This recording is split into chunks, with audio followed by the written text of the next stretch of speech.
The question this evening is, the theory of evolution is superior to the theory of special creation as an explanation for the scientific evidence as it relates to origins, true or false. If one shuts his eyes, he may imagine that it is 100 years ago and T.H. Huxley and Bishop Wilberforce are here in attendance. But upon opening them, we will discover that to my left is Dr. Michael Park, the Central's Anthropology Department for the affirmative, and on my right, Dr. Glenn Gish of the Institution of Creation Research for the negative. The manner of debate will be as follows. Each participant will be allowed a full 60 minutes to address the resolution. When I call time, he should finish his sentence and take his seat. The affirmative will lead off. After these first two speeches, we will break for 15 minutes or so, and I will circulate with some help, I hope here from the staff, some index cards down the aisles for you to set down the questions you might have for the last part of the program. And would you please put the participant's name at the top so we can sort them out and alternate the questions at the end of the program. When we reassemble, it will be, of course, for rebuttal. There will be a first rebuttal consisting of two 15-minute periods, followed by a second rebuttal of two 5-minute periods. Again, the affirmative will lead off. After that, we will turn to the question period, and we will alternate, as I've suggested to you, the questions, allowing both parties to comment on the other person's answer. I have the unhappy job of calling quits on these questions, apparently.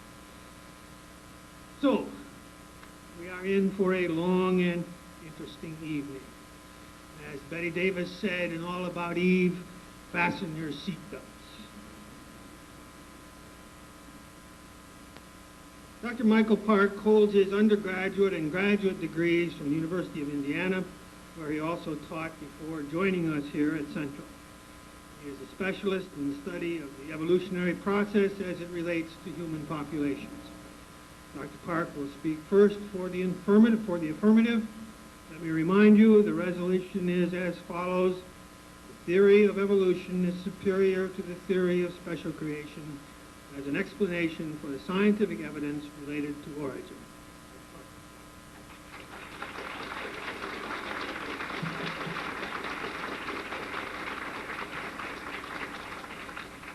Thank you very much. I'd like to start by very quickly thanking the Student Center Program Council for all their hard work in organizing and funding this, and to Dean Brown of the College of Arts and Sciences for some additional funding. And a personal thank you to Fred and Bill and Mary Jane. Okay, here we go. I'm an anthropologist, as Dean Beeching said. We have a strange image in the public because of the diversification of the things that we do. We are the guys that live with exotic natives, or take intimate photographs of chimpanzees, or fight with Nazis over the lost art. It's an understandable problem because we are a very broad field. So you may well be asking what an anthropologist is doing here talking about a subject that deals with zoology and geology and astronomy and physics. I was wondering that myself a few seconds ago, but I think I know now. There are two real answers to that. First of all, there is a field of anthropology, a subfield of anthropology, called physical anthropology or bioanthropology, which deals with human beings as a biological species and therefore deals with their genetics and evolution. That's my particular specialty. So the things that I do as a professional anthropologist overlap what we'll be talking about here. But secondly, and most importantly, as an anthropologist, I am a scientist. I share with the physicists and the chemists and the geologists an understanding of and a use of the scientific method. I'm trained to think in terms of the scientific method. I know the scientific method when I see it. I know an imitation when I see it too. And that's really what this debate is all about, I think, is the proper definition and proper use of the scientific method. So what is the scientific method? What is it exactly that scientists are up to? What do they do? Again, there's a public image problem, but it's one that's relevant to this debate.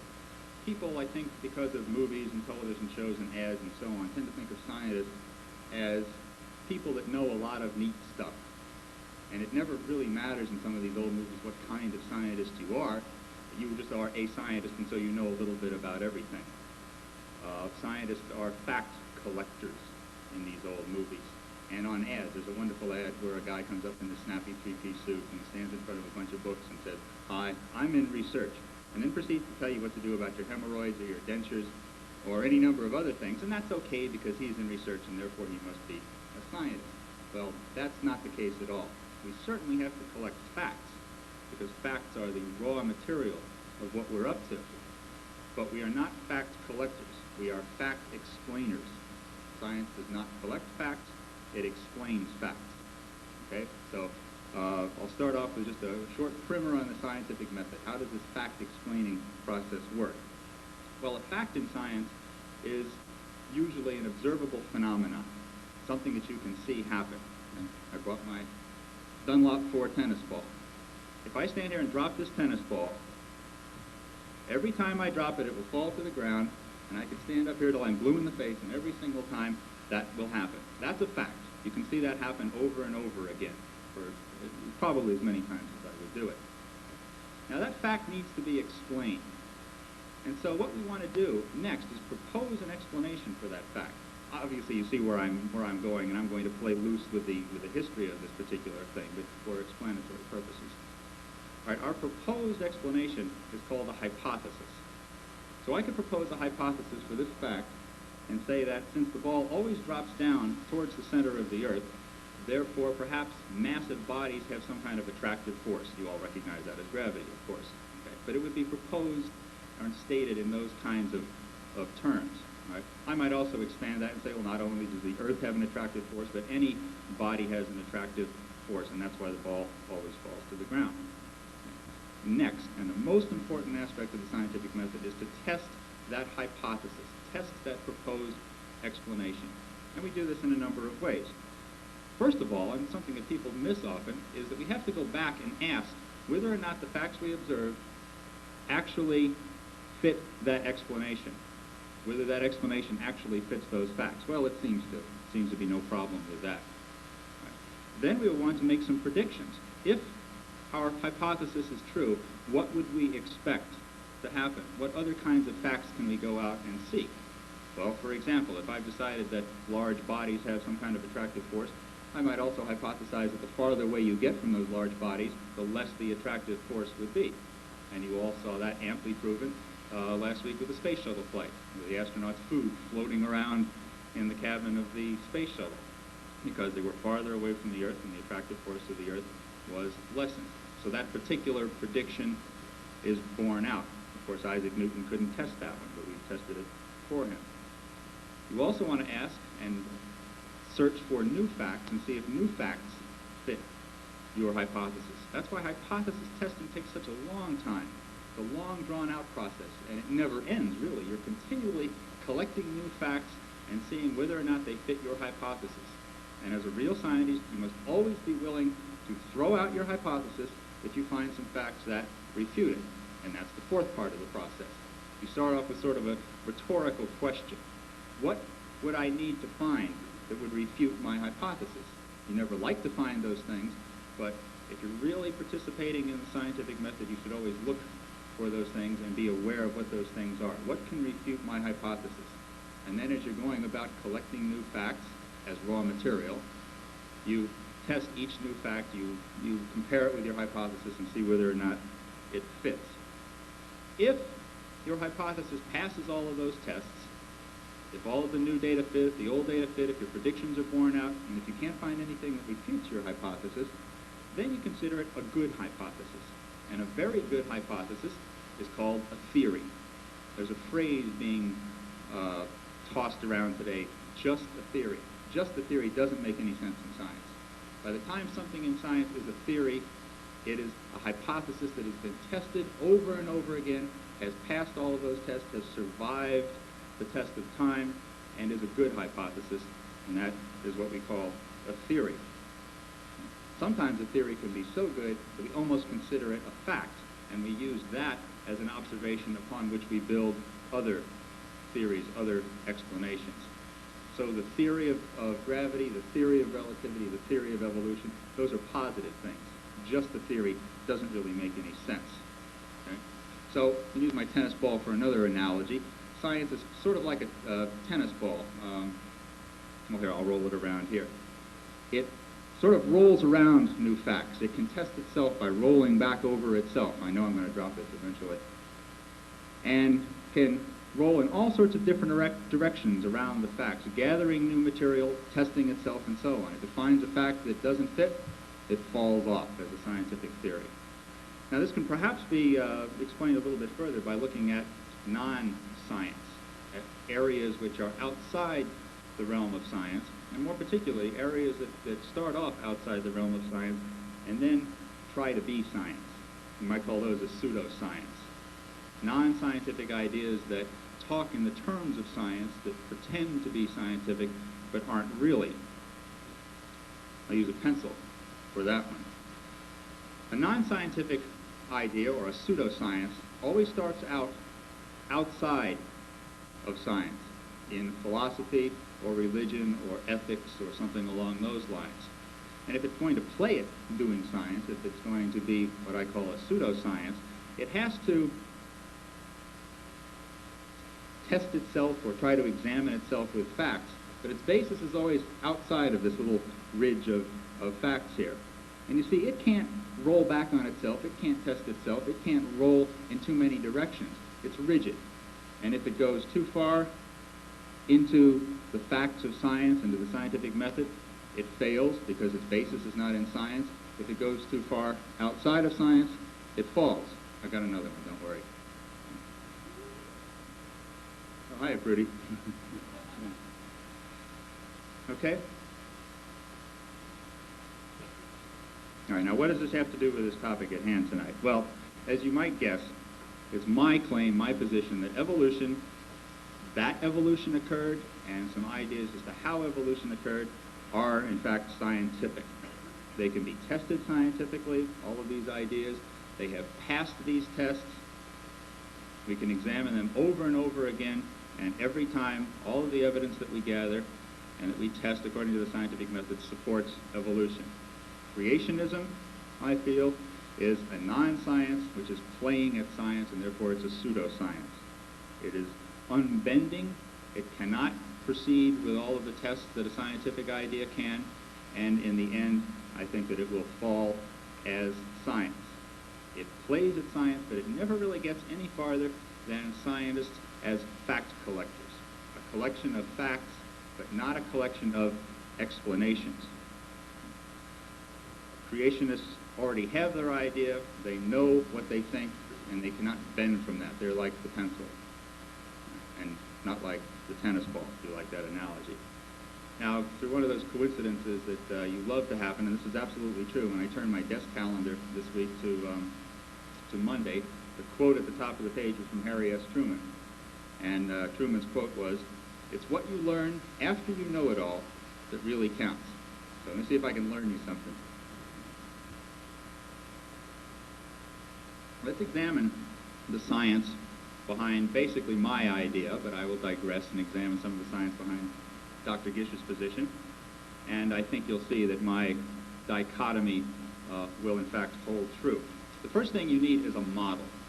A model in science is a statement of your hypothesis with enough information so that you know what kinds of facts you're going to go looking for and what kinds of facts would in fact refute your system. Now, we run into a problem here, because it seems to me that the creationists are often very reluctant to state their entire model. I listened to a debate between Dr. Gish's colleague, Dr. Henry M. Morris, who is the director of the Institute for Creation Research, and in his hour-long statement, Dr. Morris referred over and over again to the creation model. These facts support the creation model predicts this, and so on and so forth, and never stated, never outlined clearly what the creation model was. Oh, get ready with the overhead. Okay? Dr. Gish himself, in fact, in a debate with Russell Doolittle, biologist, about a year and a half ago, was asked by a member of the audience about part of the typical creation model that he had left out, dealing with the age of the Earth in this case. And Dr. Gish said it was irrelevant. Part of your model cannot be irrelevant. Your whole model is relevant. It interrelates all of the pieces. And if you say part of it is irrelevant, you throw it out, then you've got a brand new model. So the whole model is relevant, or you have something new that you're working with. Okay, so I'll do you a favor today, and I'll give you both models, okay? And these are based upon the writings of Dr. Gish and his colleague, Dr. Morris, and a few other people from the Institute for Creation Research. Okay, start off with the creation model, and I've taken the liberty of using some sentence fragments up here just to squeeze them all on the overhead. There you go. I had the same problem, don't worry. Okay, the first part of the creation model is that the universe, the earth, and life on earth were created at the same time by a supernatural being using special processes. Okay, keep those 3 points in mind. Second, that the creation took place about 10,000 years ago. And here I think we're having a little trouble in paradise out in San Diego, because I've read a number of other estimates about the age of the earth according to the creation model. I've read 10,000 years, I've read 20,000 years, I've read several million years. That's probably heretical, but I've seen it. But the average is of something like around 10,000 years, so we'll stick with that one. Third, that created kinds of living things, I'll talk more about what a kind of living thing is, have remained separate since they were created, and that change is allowable, but change is only allowable within kinds of plants and animals. So plants and animals were all created pretty much as you see them today, in the categories that you see them today, these kinds, and a little change is allowable, but only within a kind. You can't change one kind into another. You can't create new kinds out of old kinds. And fourth, that the geological and fossil records are the result of a worldwide catastrophe of a hydraulic nature. That's a quote from Dr. Morris. A worldwide catastrophe of a hydraulic nature means a flood, and you should recognize what flood it is that's being spoken about. This flood destroyed almost all living things, and all living things that we see today are the descendants of the survivors of that flood. Okay, now compare that with the evolution model, and if you would please put both of them on. Yeah, thank you. Okay. The evolution model states that the universe, the earth, and life arose through natural processes. Secondly, that the universe is around 15 billion years old. I didn't put that up there, and I'm glad I didn't, because in the paper just yesterday morning, they apparently have found a quasar type of celestial body that they think is 18 billion years old. So 15, 16, 17, 18 billion years old, who cares? All right, pretty old. The Earth is 4.5 billion years old. Life on Earth is approximately 3.5 billion years old. A little bit different from 10,000 years. Third, that species of living things, species is the term that we use in evolutionary science, and I will distinguish these in a little bit later. Species of living things developed through natural processes from earlier species, and all species are related to one another through a branching process. They are not separate kinds that have changed a little bit through time. They are kinds that are related to one another through a branching process. And fourth, that the geological and fossil records are not a reflection of a worldwide catastrophe of a hydraulic nature, but are a reflection of 4.5 billion years of changes in the Earth and 3.5 billion years of changes in life on Earth. Okay, so if you keep those contrasts in mind, those are the two models that are really being examined here. If one part of those is irrelevant, then you've got a new ballgame. You've got a new model that you're working with. All right, now I better get with it and present my own model. I will present basically the four things that I've listed. Okay, there's another one coming up fairly soon. And I will concentrate on two of those, the two that more overlap my field. Science is not a group of guys that know everything. Scientists are specialists, and so I know an awful lot more about two of these items than I do about two of the other items, but I will give you the basic evidence and the basic support for all of them if I can. First of all, how about the age of the Earth? This is what Dr. Gish said was irrelevant about a year and a half ago. Well, it might be to him, but it's certainly not to us. We need a lot of time for evolution to take place, and we have it. The universe, as I mentioned, was thought to be about 12 billion years old. That was the farthest object in the universe about a year ago, and just yesterday in the paper I saw, as I said, that they found something that they think might be 18 billion years away in terms of the speed of light. And the universe, by the way, is thought to be expanding, but that may not be relevant right now. The reason we know the universe is so old is because of one of those few constants in science, one thing that never changes, and that's the speed of light. Nothing changes the speed of light, one of Albert Einstein's contributions. Light travels 186,000 miles per second, 300,000 kilometers per second, and we measure things in terms of light years, how far it takes light to travel in a year. It's about, for your information, 6 trillion miles. Well, that constant, the speed of light, combined with some other things we know about the changes in wavelength of light, about how much light is produced by certain burning processes and so on, allow us to measure how long it's taken light to travel from certain heavenly bodies, maybe I shouldn't say it that way, to the Earth. And by working backwards, we can tell how old those things are. That's how they decided that that one quasar is 18 billion years old. Now, this is not necessarily entirely a shot in the dark, because with closer celestial objects, stars and so on, that are 300 light years or closer, that's not very close if you work out the math, but 300 light years or closer, we can measure the distance to those stars with another method. It's basically a surveying method called parallax. Simply measure the angle of the star from the Earth relative to the most diverse points in the Earth's orbit. It's a visual measurement, and it, of course, coincides with these measurements based upon the speed of light and these other characteristics of light. In addition, give you another one. You may have heard of supernovae. Supernovae are these wonderful explosions of stars that take place during part of the lifetime of a star. Stars evolve as well as anything else. There was a supernova that was recorded, the one that produced the Crab Nebula. It was recorded, and the date for that supernova, you know from historical records, was 1054 AD. Now, when a supernova goes off, it scatters great clouds of dust into the sky, if you will, into the heavens. And we think we know how fast that dust travels. When comparing those guesses as to how fast that dust travels with the year that this one supernova actually took place, 1054 AD, they coincide. And so it's a pretty good hypothesis, this idea as to how fast a supernova will scatter its dust out into the universe. And by using those kinds of estimates, we found supernovae that are 60,000 years old. There's one very famous one that's about 60,000 years old, older than 10,000 years by far. Now, how do the creationists deal with this? I must digress on this one because I like it too much to let it go, and otherwise I'll try not to talk too much for Dr. Gish. Dr. Gish's colleague, Henry Morris, in a book called The Twilight of Evolution, on page 56, if you're following along, says this about the age of the universe. A very important, to quote, a very important fact to recognize is that true creation necessarily involves creation of an appearance of age. It is impossible to imagine a genuine creation of anything without that entity having an appearance of age at the instant of creation. In other words, the Creator created that light in transit. It looks like it's that old, an admission of the evidence, as a matter of fact, but it's not, because the Creator created it on the way. You either have to refute the evidence entirely or say that you accept the evidence, that that in fact is how far away those stars look, but say that the evidence is really meaningless.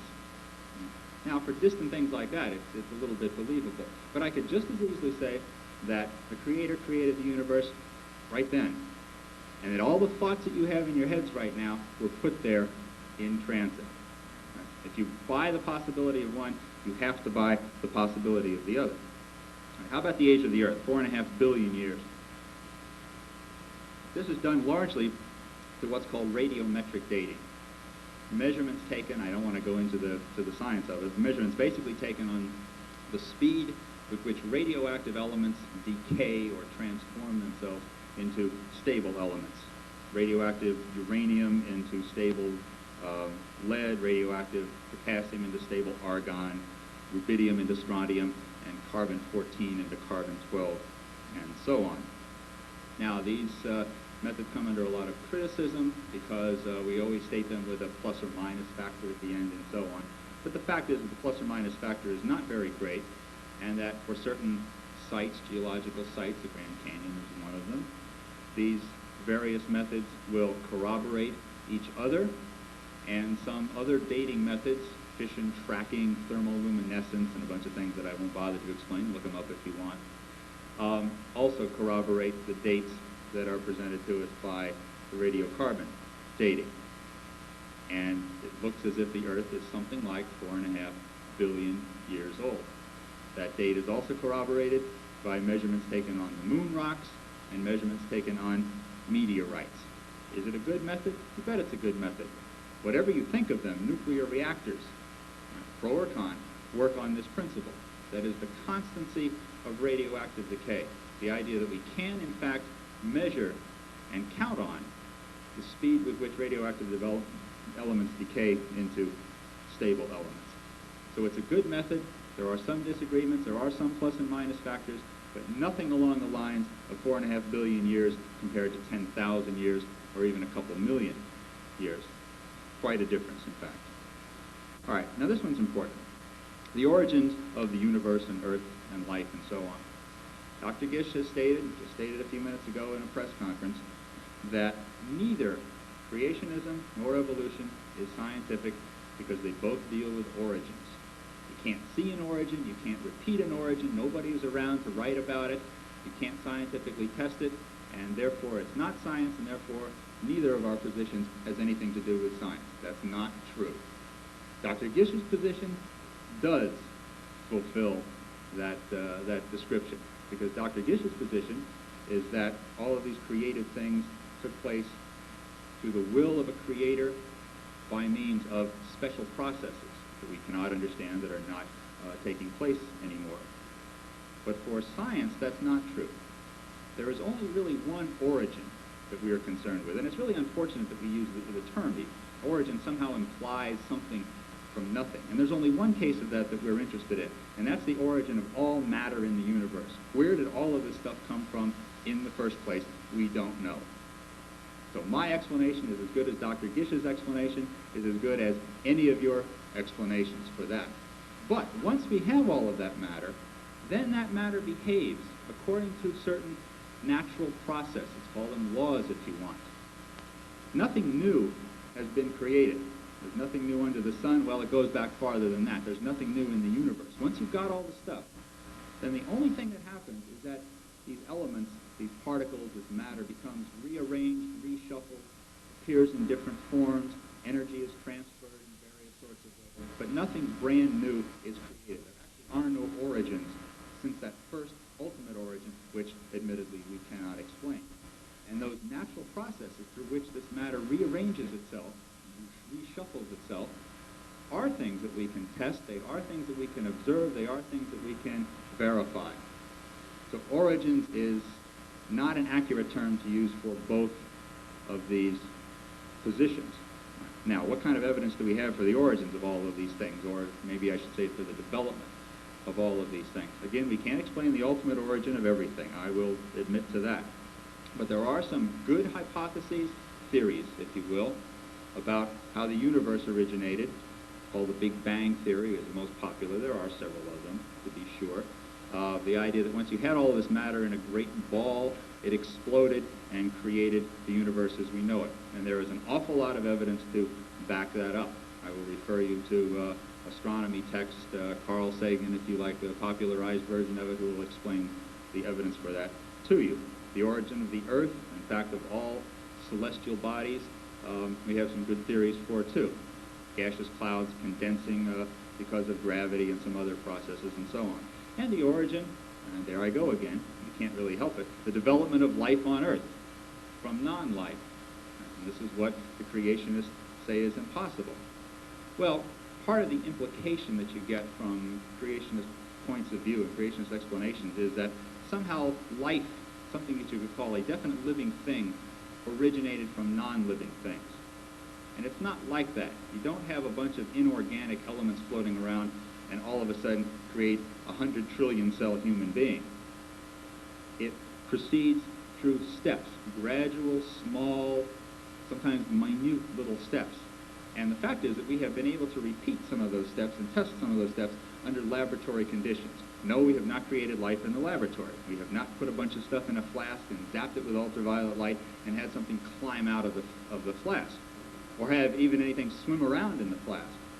But certain steps along the way, we have been able to reproduce. We have reproduced organic molecules from inorganic molecules. And the organic molecules that we produce are not just any old organic molecules. An organic molecule is a molecule that makes up a living thing. We have produced amino acids. If all of you were to boil down to your smallest usable, meaningful chemicals, they would be amino acids. And all living things use 20 amino acids and versions thereof. We have been able to reproduce all 20 amino acids under laboratory conditions and a few others. Life, of course, has to replicate itself. The DNA in all of your cells is continually, at this very moment, replicating itself through a fairly complex series of chemical reactions. If our replication, if our genes repeating themselves and copying themselves is such a complex, prime rib for dinner, is such a complex process, then how did it start? Where did the first thing repeat itself, and how did it do that? Well, in fact, we have shown that some things seem to just repeat themselves. There's a chemical called RNA. We all use RNA basically as the messenger to transfer our genetic code to other parts of the cell where the genetic code can code for the manufacture of things that make up your body. We have in the lab, not me, but science has in the lab, produced an RNA, a type of RNA, which will reproduce itself without any other enzymes, without any other chemicals being present to cause it to do so. Something about it just seems to make it reproduce itself. If you want to read more about that, it's in Scientific American, April 1981, just a year ago today.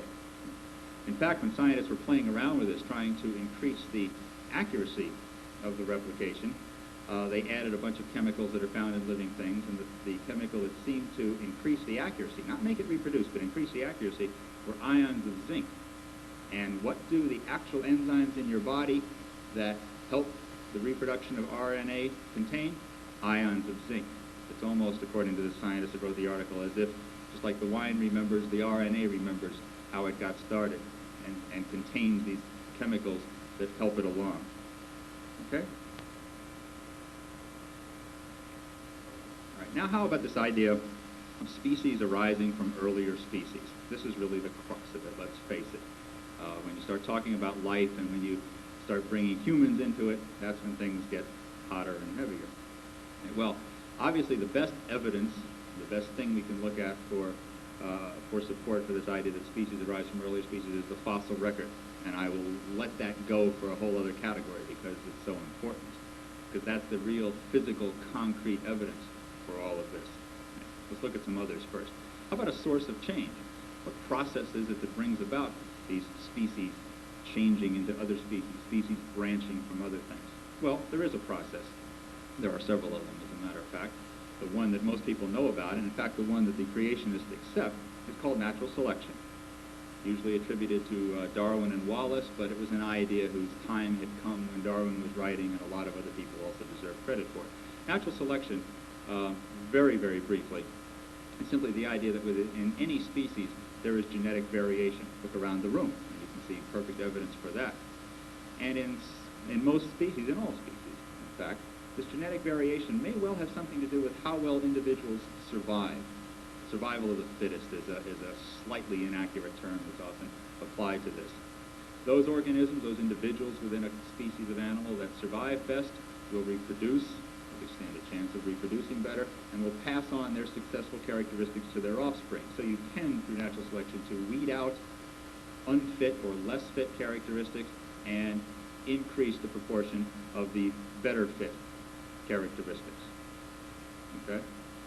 It's just like artificial selection, selecting for milk cows or corn or gardenias or anything else. Now that's a mechanism of change, but it's a slow one. And we in evolutionary biology have come to realize that we need something that works a little bit faster. The fossil record seems to indicate that we need a process which will go a little bit faster than natural selection to give us the hard evidence of the fossil record, and I will describe that in a little bit more detail in just a couple seconds. There is a faster mechanism, and it's called mutation.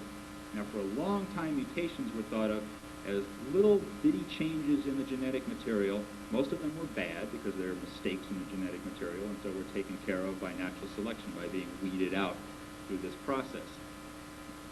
But there are some mutations, and of course some mutations could be positive too. By the same token, mutations are random. Mutations occur whenever they want to occur, in a sense, and so they can be positive sometimes just as well as they can be negative. Well, mutations, again, were thought for a long time to be minute little things, to just fuel natural selection, little changes bringing about variation over long periods of time, and this is what natural selection operated on. Turns out that the more we know about genes, the more we see that not all genes are equally unimportant, as it were. There are some genes, in fact, that seem to be very important, some genes that seem to do multiple jobs, that seem to turn on or turn off or regulate the developmental rate and the degree of development of a lot of other genes. If one of those genes mutates, if it changes, then the results are going to be big and they're going to be fast. Now, most of the time, of course, because the changes are so large, natural selection is going to take care of the results of that change. A genetic malfunction on a large scale. But we're appreciating more and more that these changes can be positive or they can be neutral. They can, for the time being, not mean much of anything with regard to how well a little population, a little family of organisms survives in a particular environmental area. And if one of those changes takes place that is either neutral or perhaps even more beneficial to a small portion of the population, then natural selection has a big head start. Selection will still act on that change, but it's jumped, it's leaped, the evolution of the species has been punctuated by a rapid change brought about by just a few or perhaps even one mutation of one of these very important genes. They're called regulatory genes or switcher genes. There are a bunch of popular names that are applied to them. And I'll give you an example of the result of such a change in just a few seconds. Okay, third, I guess I'm down to. We would expect, if species are related through this branching process, that they would show degrees of relationships, degrees of similarities and differences with one another that would reflect this branching kind of process. And in fact, living species do.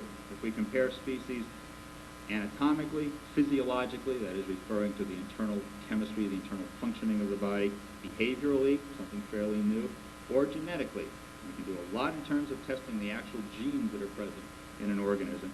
We see that they all agree with one another and they all point to degrees of relationship, that we can create categories that are nested within one another, just like an address on a letter. The United States is broken up into many states. Each state has many cities. Each city has many streets, and so on and so forth. Well, that's the way we can categorize organisms, living organisms. Linnaeus did it 300 years ago, and Linnaeus' basic system still works well today. And what those degrees of relationship reflect, or at least what they support, is this idea of a branching relationship between organisms through evolution. Now, when we talk about these degrees of relationship, there are scientific ways to test them which rigorously look at the genetic differences and the anatomical differences and the chemical differences and so on. And I think that the evidence is so supportive of this series of nested categories, like an address on a letter, that the creationists are having problems with it. All right? I'm sure Dr. Gish will have an articulate answer to it, but that's my feeling. And they speak about not species of plants and animal or genera or phyla or kingdoms, the categories that we use. They talk about kind. And again, there's a problem here because it's hard to tell very accurately what the creationists mean by kind. Sometimes two kinds will refer to two species. And basically, scientifically, two species of organisms are two groups of organisms that cannot interbreed. Member of species A and B cannot interbreed to produce an offspring. It's a little more complicated than that, but that's essentially what it is.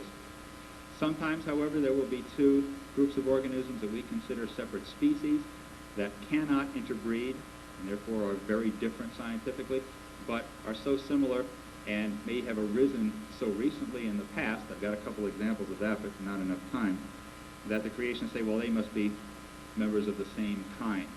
So this concept of kind doesn't have much of a scientific basis as far as I can see. It's very flexible. You can do almost anything you want with it. And let me give you an example.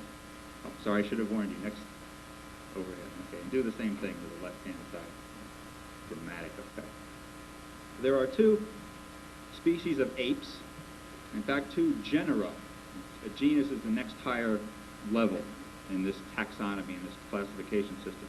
There are 2 genera of Southeast Asian apes, the gibbon and the siamang or siamang. And we can test their genetic differences. They differ, for example, in the number of chromosomes.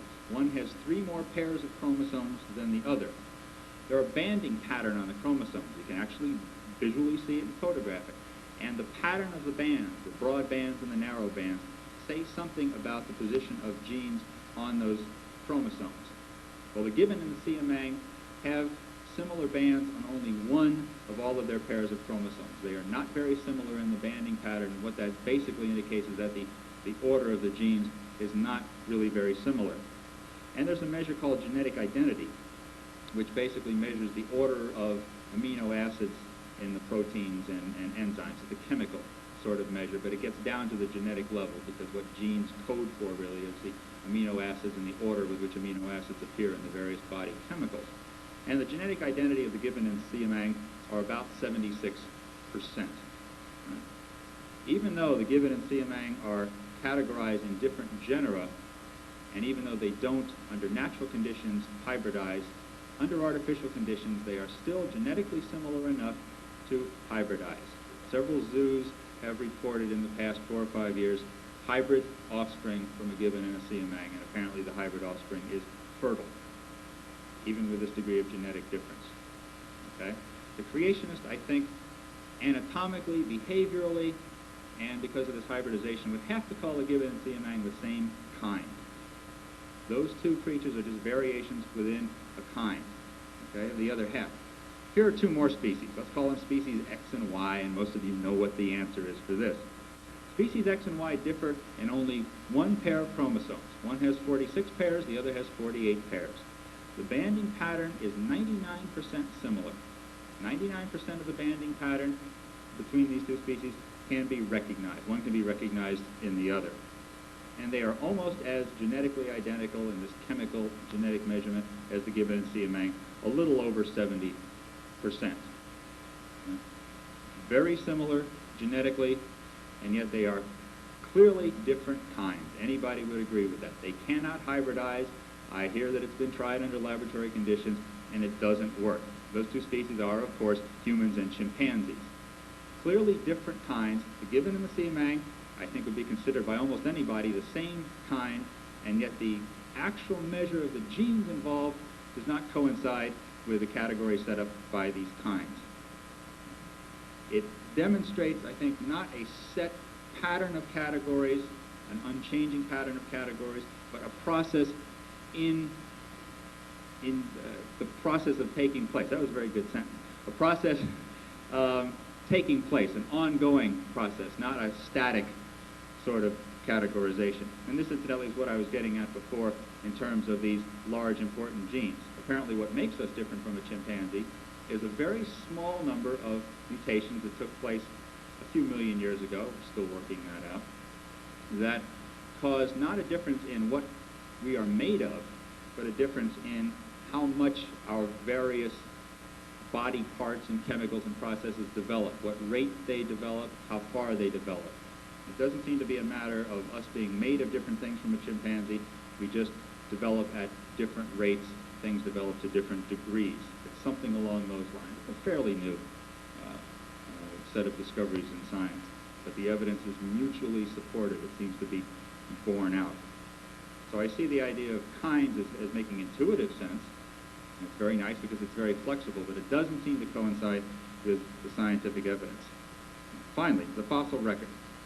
And this is really the heart of the matter, because the fossil record is the concrete evidence for not what could happen, but what actually happened. And the fossil record, I think, clearly supports evolution, clearly supports the development through vast amounts of time of the plants and animals that we are familiar with today.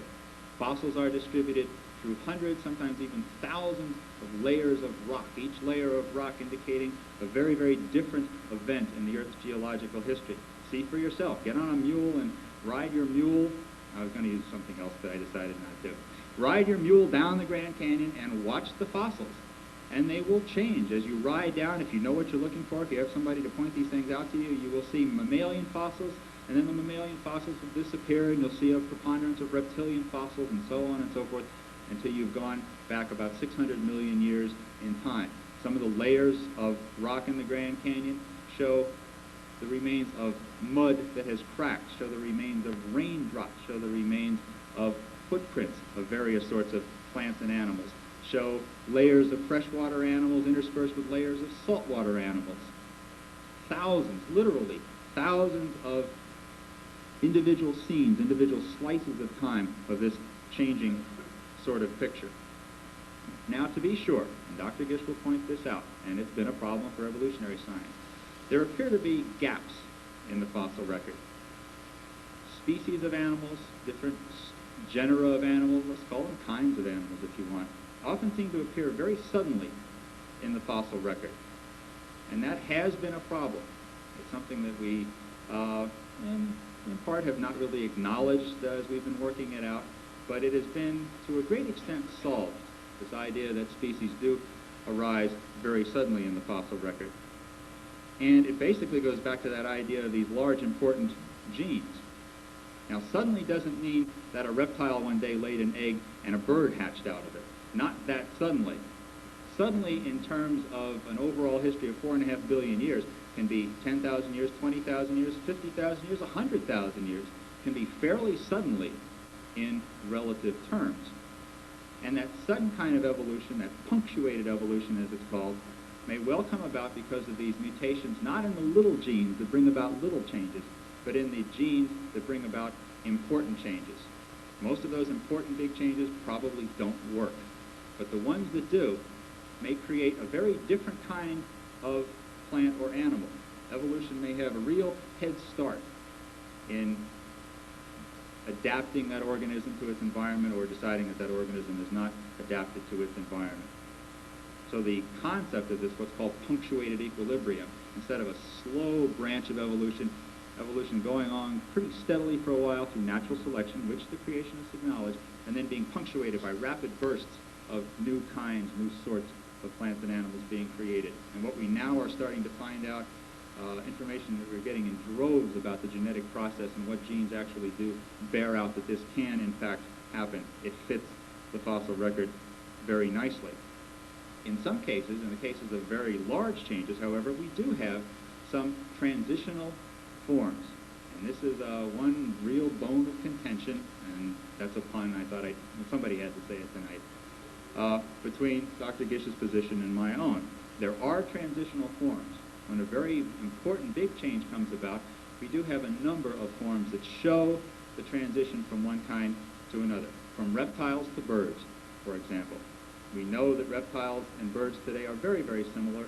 I forget who it was, so I'm not going to venture a guess, but somebody in the last century called birds glorified reptiles, and that's really what they are. So we proposed or hypothesized that perhaps birds had arisen from reptiles.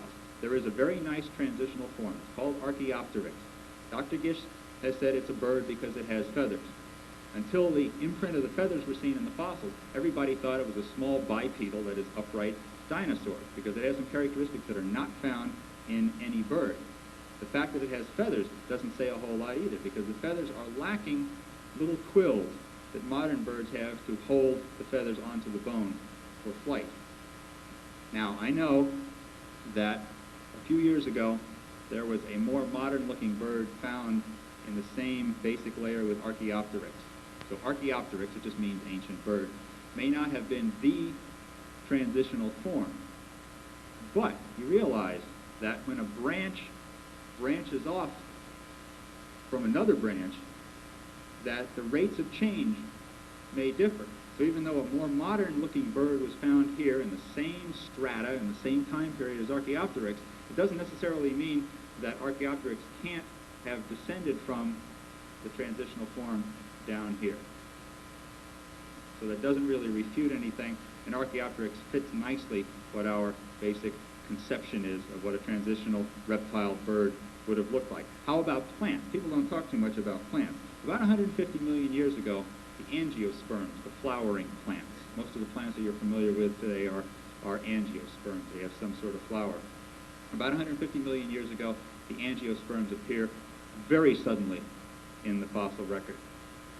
And for a long time, there were no good transitional fossils, but they exist today.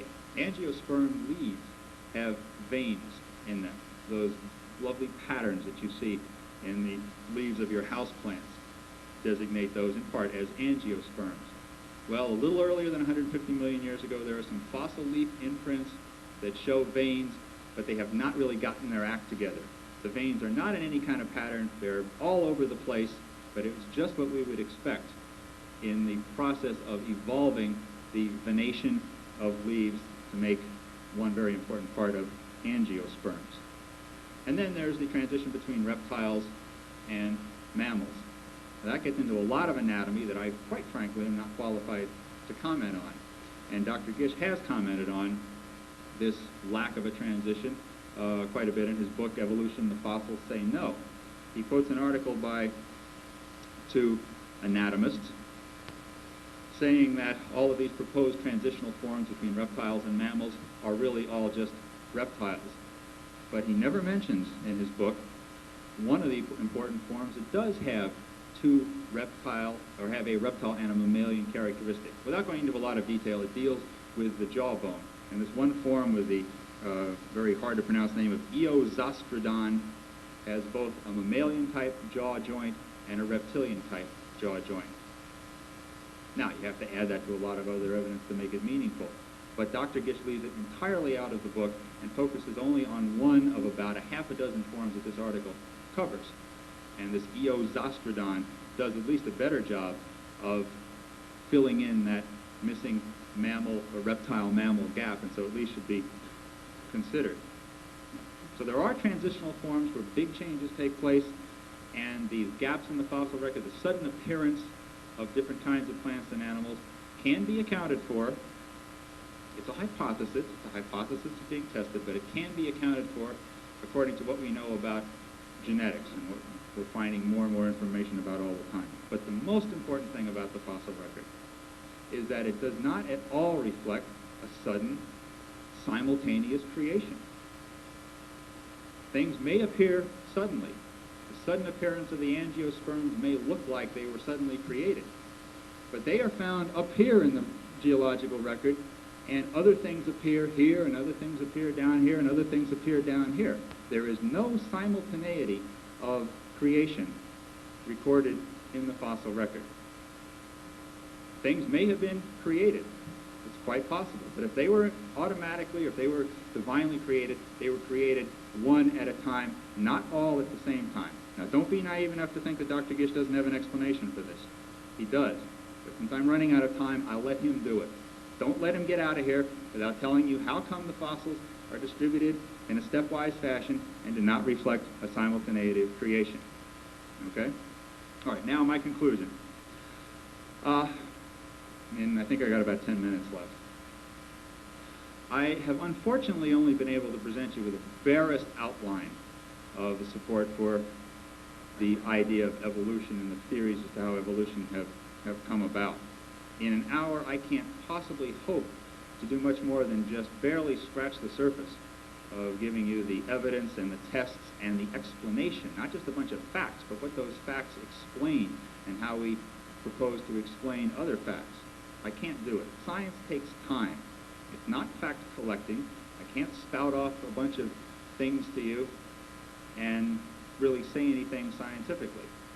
There are whole courses, whole majors in colleges involved with just the botany of paleobotany, it's called, the botany of ancient plants. But most importantly, what I've been trying to demonstrate is that evolution is a scientific idea. It is certainly not non-scientific as Dr. Gish proposes, because it deals with origins, because in fact it doesn't deal with origins, even though I keep using the word over and over again. It deals with natural processes, with rearrangements that we can actually look at. And it's withstood at least 100 years of rigorous testing, fact collecting, fact testing, and so on and so forth. That's why it's taught in public schools, along with geology and physics. Nobody's forcing us to do it. We do it because it is accepted, and it's accepted because it has withstood the same kinds of testing as these other sciences that nobody seems to get too upset about. Creationism, I think, is non-scientific in its origin. Frankly, I think it's religious in its origin, but it's certainly non-scientific. And in its guise as scientific creationism, I think it is clearly a pseudoscience, not participating in the scientific method, and I think when you look at the evidence, that's borne out. Let's let the creationists talk for themselves. 3 quotes from Drs. Morris and Gish, which I think will show you how the evolutionists, or how the creationists, go about doing what they do. This is from Dr. Morris in The Twilight of Evolution, page 77. Here's why I teach evolution. Satan, I just skipped a few words, so don't be misled by the parentheses. Satan, quote, must without doubt be the one who has fathered this monstrous lie of evolution, for he is the father of lies. Okay, the next one? Might as well just stand up. Here's Dr. Gish, page 64 of Evolution, the fossils say no. A sound biblical exegesis, that means an analysis and interpretation, a sound biblical exegesis requires the acceptance of the creationist recent creation interpretation of Earth history. If this interpretation is accepted, the evolution model, of course, becomes inconceivable. And lastly, Dr. Morris again, from Impact Statement number 5. It's part of a newsletter that's published monthly by the Institute for Scientific Creation. Quote, it is impossible to devise a legitimate means of harmonizing the Bible with evolution. It is more productive, to take the Bible literally and then to interpret the actual facts of science within its revelatory framework. Start with the idea and then make the science fit. That's not science, that's a pseudoscience. It's like the pencil, and it moves farther and farther away from science and eventually falls.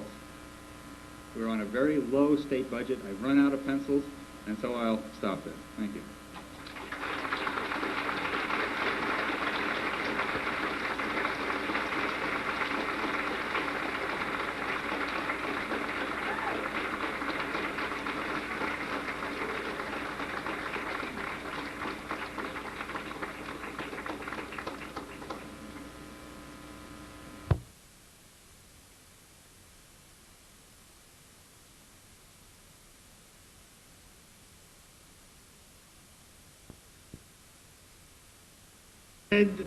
Debating is an old-fashioned American custom. The participants have their responsibility. You, as an audience, have yours. And I'm sure that as an ideal audience, you now have an open mind and you are waiting for the second half of the program, which will begin immediately. Dr. Glenn Gish has a PhD in biochemistry from the University of California.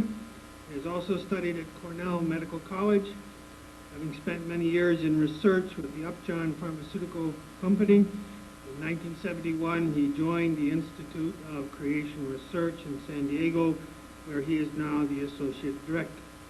Dr. Gish will speak against the resolution. Dr. Gish.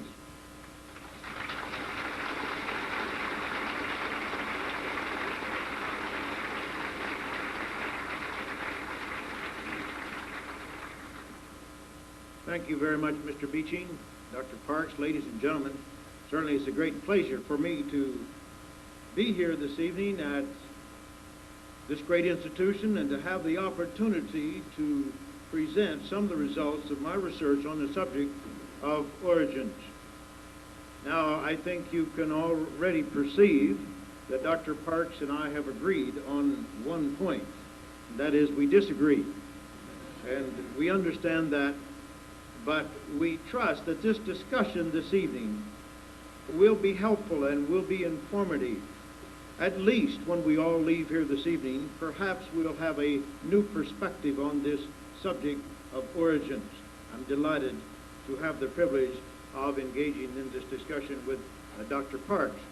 Obviously, I am a scientist who is convinced that the evidence demands creation. Now, I want to present the nature of that evidence tonight. Now, I want to make clear and that neither creation nor evolution is a scientific theory. Of course, it's true that creation is not a scientific theory because there were no human observers to any of these acts of creation, and science, the very first criteria of science is observability. Well, that same is true of evolution, you see. However this universe came to be, however life arose on this planet, as a matter of fact, however any living thing came to be, there were no human observers. These events were unique, unrepeatable historical events of the past. That's the stuff of history. That's not the stuff of science. Science is an attempt to explain the here and now, the real universe, the real earth, anatomy, physiology, biochemistry, physics, chemistry. That is science. And in that sense, I'm exactly the same kind of scientist that Dr. Parks is. As a biochemist, I always assume that what I see happening today happened yesterday and will happen tomorrow. But when it comes to the origin of things, you see, that is something very, very different. Now we are stepping outside the limits of empirical science. And unless Dr. Parks can do one of two things, he cannot exclude the possibility of creation. First, he must be able to demonstrate by some set of objective criteria that this universe did have a natural origin. Or secondly, he'll have to demonstrate beyond a shadow of a doubt that there is no God. Now, if he can do one or the other, I will agree, we will exclude the possibility of creation. But I am very much convinced that there is a God. And if God exists, then creation is not only possible, it's inevitable. And I think there is much evidence to support that concept. Now, if we can dim the lights a bit, we'll see this first slide here. You see, we can use observation and logic in relation to origins, although no theory is a scientific theory. No theory on origins is a scientific theory, yet we can use observations and logic to arrive at certain conclusions or an understanding or credibility or confidence in one or the other.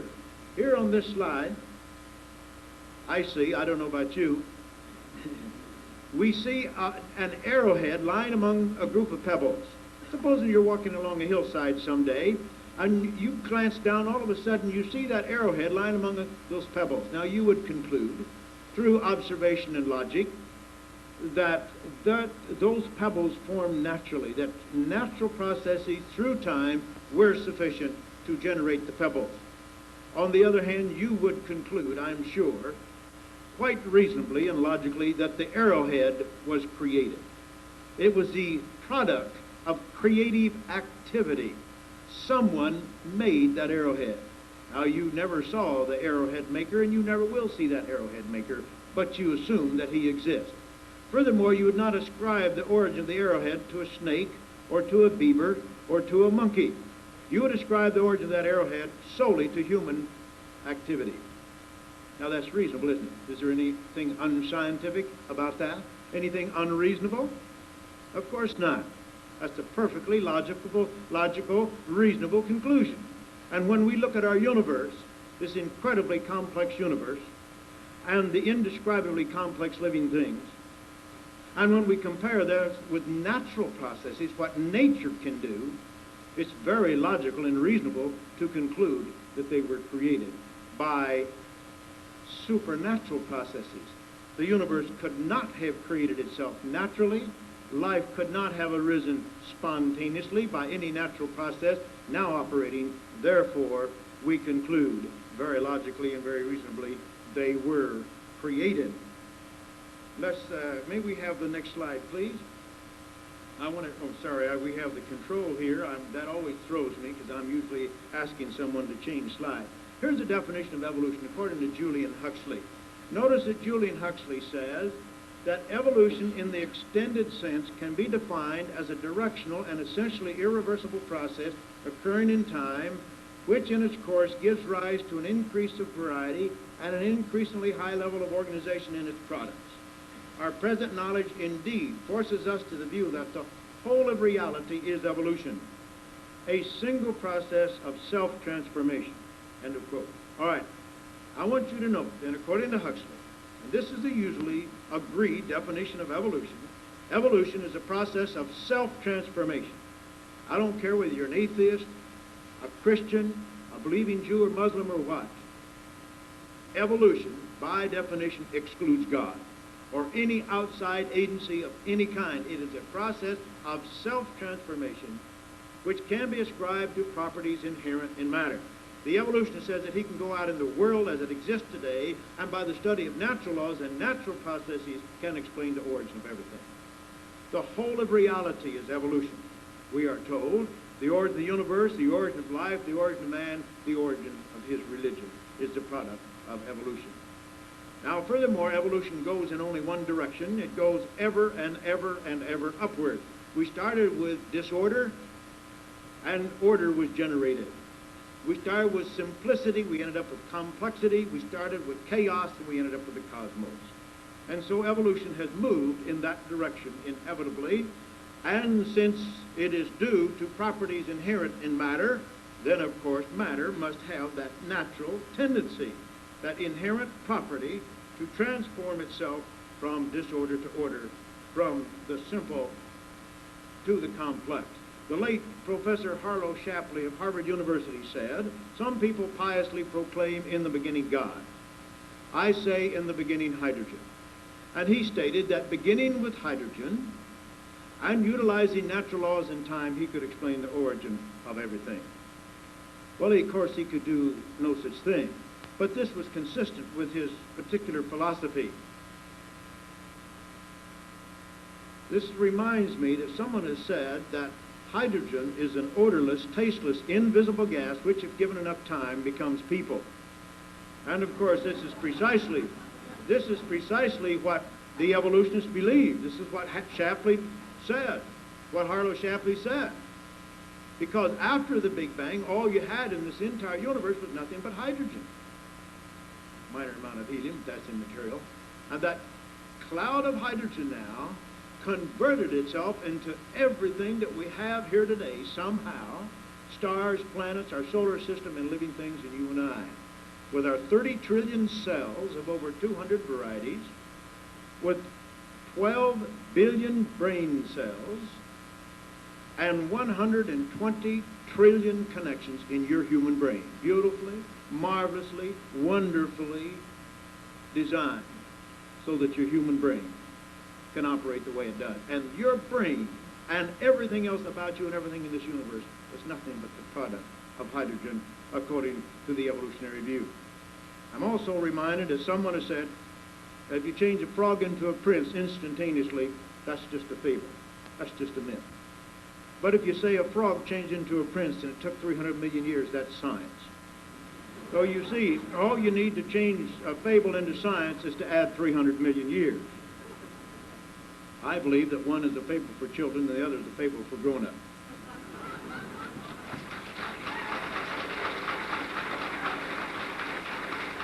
Now we see the essence of the evolutionary theory. It is totally mechanistic, totally naturalistic, and ladies and gentlemen, it is atheistic. Now please listen carefully. I'm not saying that the evolutionist is an atheist necessarily. Many are not. But the theory is an atheistic theory by definition. God is excluded. It is a totally natural process. God is not involved. God is not required. On the other hand, the creationist, according to his creation model, I've only described the general evolutionary model. I've not talked about the hopeful monster mechanism or neo-Darwinism or punctuated equilibria or Lamarckianism. That's just a general evolution model. Now, the general creation model states that this universe and everything it contained were created supernaturally. They were brought into being directly. And that God created the stars and the planets and our universe and our solar system. He created Earth to be for the habitation of living things, and it is incredibly designed for life, by the way. And he created the basic kinds. Yes, there are some times we do not know just the limit of the kind. We do know, however, that a fish is a different kind from an amphibian. There are different kinds from reptiles. There are different kinds from the primates. We know among the primates there are monkeys, apes, and people, and the prosimians. We know among the apes there are the different kinds. We know among the reptiles there are turtles, snakes, lizards, and crocodiles. They are separate kinds. But now if we have two families of 143 species of owls, is there one created kind, two created kinds, or 143? It is not always possible to know. But that problem is not peculiar to the creationists. The same problem is true of the evolutionists. Among the taxonomists, you know, there's lumpers and splitters. They don't agree. They can't even agree on the definition of a species, let alone what are the genera and the families and the classes and orders and phyla. You see, we cannot know that. Those are arbitrary, man-made designations. And so it is not surprising that the creationist he'll never know always the precise limit of these kinds, but he is able to distinguish in most cases what the kinds are.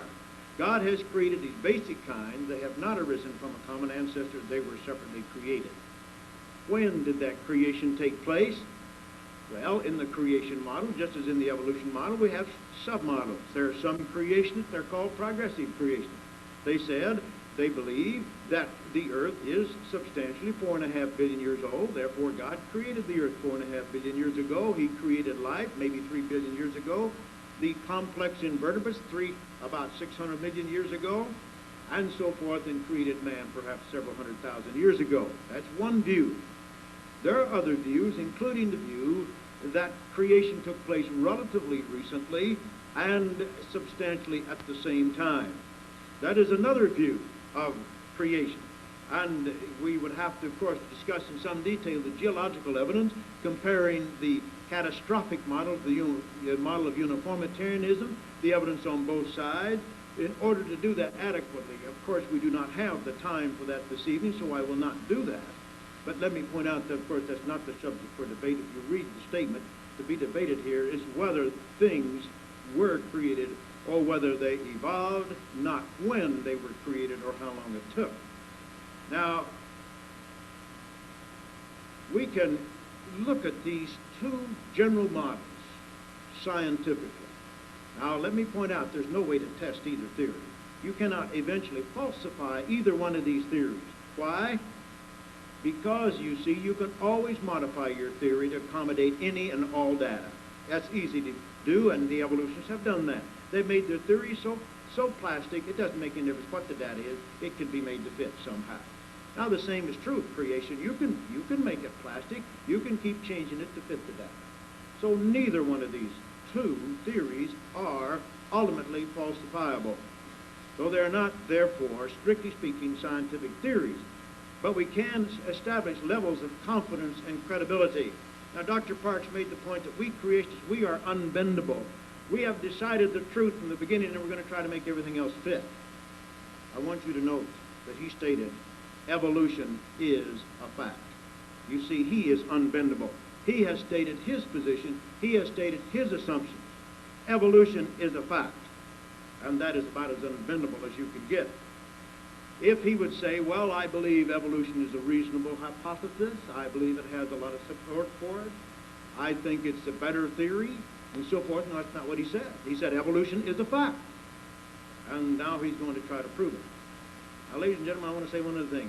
I don't care what Dr. Parks believes about the Bible, and it's irrelevant what I believe about the Bible.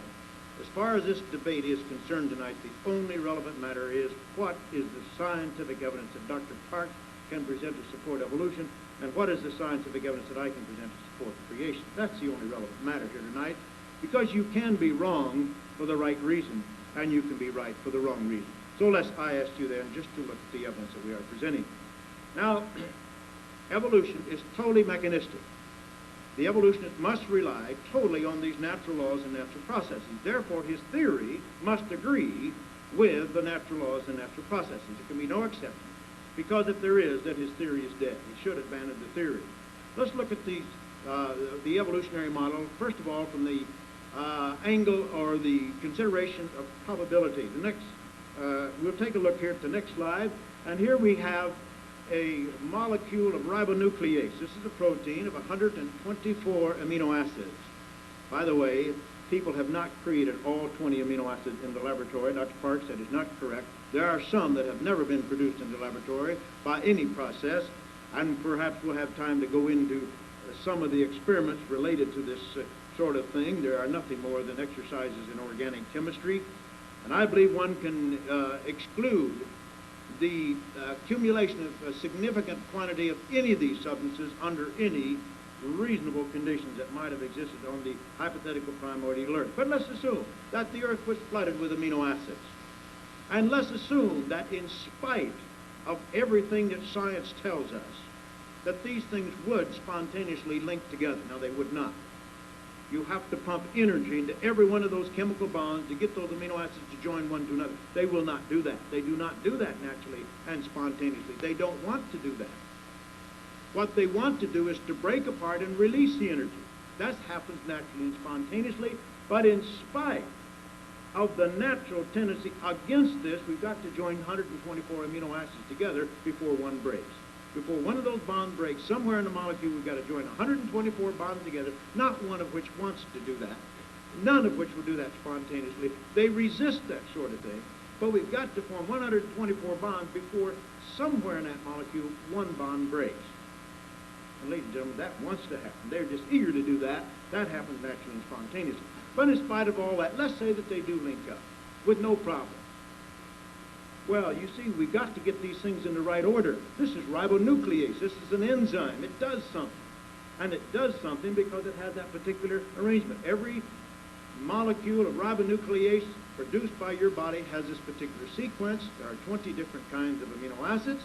We start out with lysine, glutamic acid, threonine, alanine, alanine, lysine, phenylalanine, glutamic acid, arginine, glutamine, histamine, methionine, aspartic acid, serine, on down 124 amino acids, arranged in precise order.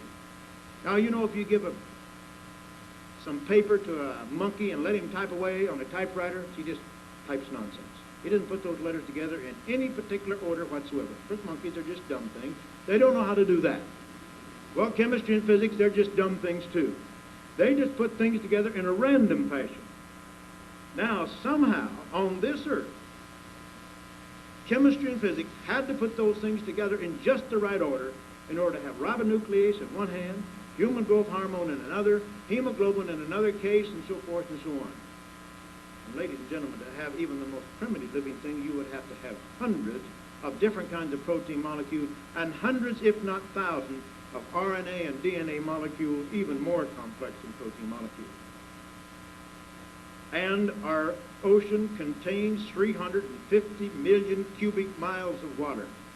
And so you've got to produce billions of tons of each one of these molecules in order to have even a ghost of a chance to have life arise spontaneously. Let's see what the probability is. How many different ways can you arrange those amino acids? Well, let's take 100. The mathematics is a little simpler. Here's 124. 100 amino acids, 20 different kinds, can be arranged in 10 to the 130th power different ways. That's 1 followed by 130 zeros. Now, the number of particles in the entire universe is only 1 followed by 80 zeros. This is 1 followed by 130 zeros, so it's more particles than you could put in of trillions times trillions times trillions times trillions of universes. That's an awfully big number. What is the probability now, by chance, in 5 billion years, even if you have amino acids piled up to a depth of 2 miles, and they're combining and recombining every second for 5 billion years, what is the probability that you get one molecule for that arrangement? It turns out to be essentially nil. Practically no probability whatsoever you get even one single molecule of that particular arrangement. Why? Well, you have only 1 chance out of 20 of getting the first one right. 1 chance out of 20 getting the second right. That's 1 over 20 times 1 over 20, 1 chance out of 400. To get 3 right, that's 1 over 20 times 1 over 20 times 1 over 20, 1 chance out of 8,000. And to get 4 right, 1 chance out of 16, or 160,000, and so forth and so on. 10 to the 130th power is the probability, 1 out of that number, that you'll get that particular arrangement. Ladies and gentlemen, that's equal to the probability that you would jam-pack this universe absolutely solid with electrons so there's not 1 cubic inch of space left over. And one of them has your name on it. And you've got to pick out that one electron in this entire universe that has your name on it. Now, you know you'd stand there for trillions and trillions and trillions of years before you'd ever do it. There's not a ghost of a chance that this molecule would ever form. But if it did happen, ladies and gentlemen, you get 1 single molecule of 1 single protein, and you need billions of tons of hundreds of these molecules and billions of tons each of hundreds of RNA and DNA molecules. What is the probability that will happen absolutely zero. Here's an article that appeared in the Daily Express of London, August the 14th, 1981. Two skeptical scientists put their heads together and reach an amazing conclusion. There must be a God. Well, that wasn't quite an amazing conclusion to me, but it was to these people. Who were these two scientists? Who were these two scientists? None other than Sir Fred Hoyle, long known as an anti-theist and an evolutionist, and his colleague and friend, Professor Chandra Wickramasinghe, mathematician astronomer at University College, Cardiff, another one of England's most prominent scientists. Now, according to the article, Dr. Wickramasinghe said that he reached this conclusion very reluctantly. He says it came quite as a shock. They got interested in the subject of the origin of life, and they became acquainted with the information content of a single cell, all the information you have to put into a single cell, all that complexity, and being mathematicians and having computers available, they were able to calculate the probability that would happen. They said, let's assume that the Earth is 5 billion years old. Let's make all these liberal assumptions, every liberal assumption you can make. Let's calculate the probability that life arose on this planet spontaneously by some evolutionary process. The answer came out one chance out of one followed by 40,000 zeros. Well, that was zero. And they said, let us assume that the universe has 100 billion galaxies, and each galaxy has 100 billion stars, and each star has a planet like the Earth. Let's assume that the universe is 20 billion years old. Let's recalculate. They did, and the answer came back essentially zero. Nil. There was no probability that anywhere in the universe life could have evolved in 20 billion years.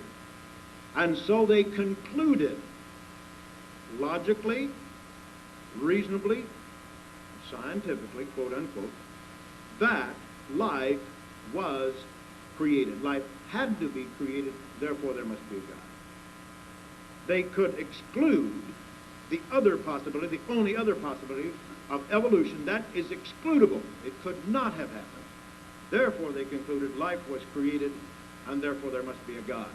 Ladies and gentlemen, Wickramasinghe was a lifelong atheist also. He said, I didn't like the idea, that notion. He said, I had to very painfully shed his previous notion. And he was reluctant to accept this. He said, I'm very uncomfortable with this, but he said, I can find no logical way out of it. Now, is that scientific? Did they reach that conclusion because they were converted to Christianity? Because they believed the book of Genesis? No, they don't. They're not Christian. They don't believe the book of Genesis. But they are creationists because of the nature of the scientific evidence. It was sufficient to convert two hard-headed atheists to that of creation. Now, another person who certainly is not a Christian, who's more or less reached the same conclusion, is Dr. Hubert P. Yockey. Dr. Yockey, using information theory, calculated the probability of the evolution of a gene. He published the results in the Journal of Theoretical Biology, Volume 67, 1977. You know, that's not a creationist journal. That's a standard scientific journal. Dr. Yockey calculated the probability of getting a gene by chance, by evolution, and he made the most liberal assumptions. I corresponded with Dr. Yockey. I said, you've been too liberal. I said, this can't be. Well, regardless, it doesn't make any difference anyhow. The probability come out to be zero. He says, and this is his conclusion, the longest genome, that is the longest gene, which could be expected with 95% confidence in a billion years, 10 to the 9th years, in a billion years, corresponds to only 49 amino acid residues. Let me pause right there to say, all you could get in 1 billion years is one single gene sufficient to code for a protein of only 49 amino acids. Ladies and gentlemen, that's not even a protein. Most protein has on the average about 400 amino acids. He said you get one gene coding for a protein of only 49 amino acids. He goes on to say this is much too short to code a living system, so evolution to higher form could not get started. End quote. Ladies and gentlemen, he said now, based strictly on science, that evolution to higher forms, evolution to life, could not even get started. Now, ladies and gentlemen, that's not religion. That's not the book of Genesis. That's science. And it could not happen. Not by any natural process or any natural means on this earth. Dr. Yockey, not a creationist, He's not a Christian. He doesn't believe anything about the book of Genesis, but that's his conclusion as a scientist. He goes on to say that geological evidence for the warm little pond is missing. It is concluded that belief in currently accepted scenarios of spontaneous biogenesis is based on faith, contrary to conventional wisdom. All right, he says, it's just religion. It's a religious faith. Now, there's nothing wrong with faith, ladies and gentlemen, but a credulous faith, a faith that says, I can explain the origin of the universe and the origin of life strictly on the basis of natural laws and natural processes, and then when those natural laws and natural processes directly contradict that idea, that faith, you see, you ought to give up. You ought to abandon it. It is no longer reasonable, no longer acceptable. This is the conclusion from this scientist. Now, another scientist that reached a similar conclusion, reluctantly, Dr. H.S. Lipson. He published an article called A Physicist Looks at Evolution in the Physics Bulletin, Volume 31, 1980. This is a publication of the Institute of Physics in Britain. Dr. Lipson says in the article that he had grown rather suspicious of evolution theory because it has become a religion, and scientists bend their observations to make them fit. And he said, so he compared the biological evidence of the last 30 years to see if it fit in with Darwin's theory. He says, I do not believe that it does. He described what he believed to be the contradiction between the science of thermodynamics and evolutionary theory. Then he said, well, maybe we should consider some other possibilities like Lamarckianism and things like that. And then he says, and I quote, I think, however, that we must go further than this and admit that the only acceptable explanation is creation. I know that this is anathema to physicists, as indeed it is to me, but we must not reject a theory we do not like if the experimental evidence supports it. End of quote. All right, see what this scientist says? He says, I don't like this idea of creation. It goes against my philosophy. I'd really rather believe something else. I'd really rather believe that this universe had a naturalistic origin, but he says, I can't do it. I am forced by the scientific evidence to accept creation. And he says we shouldn't reject a theory we don't like if the experimental evidence supports it. How can we say, how can anyone say there is no scientific evidence to support creation? When we have seen Sir Fred Hoyle, when we have seen Professor Wickramasinghe, when we have seen Dr. Hubert Yockey, when we have seen Dr. Lipson, all say that, you see, life could not have arisen spontaneously and naturally. It had to be created. And they have expressed then their preference for creation because of the scientific evidence and not any particular philosophy. Now, let's leave the matter of probability. I've just scratched the surface, ladies and gentlemen. If we go into the probability of not only getting these molecules, but getting membranes and all these complex elements into the form of a living cell coordinated in time and space is absolutely required for life. Do all that. Well, after all, we reached the 0 point already. There's no use discussing that. The evolution of life by natural means is flatly and totally impossible, and therefore it had to be created supernaturally. That was a logical conclusion reached by Sir Fred Hoyle and others, and that is my logical conclusion.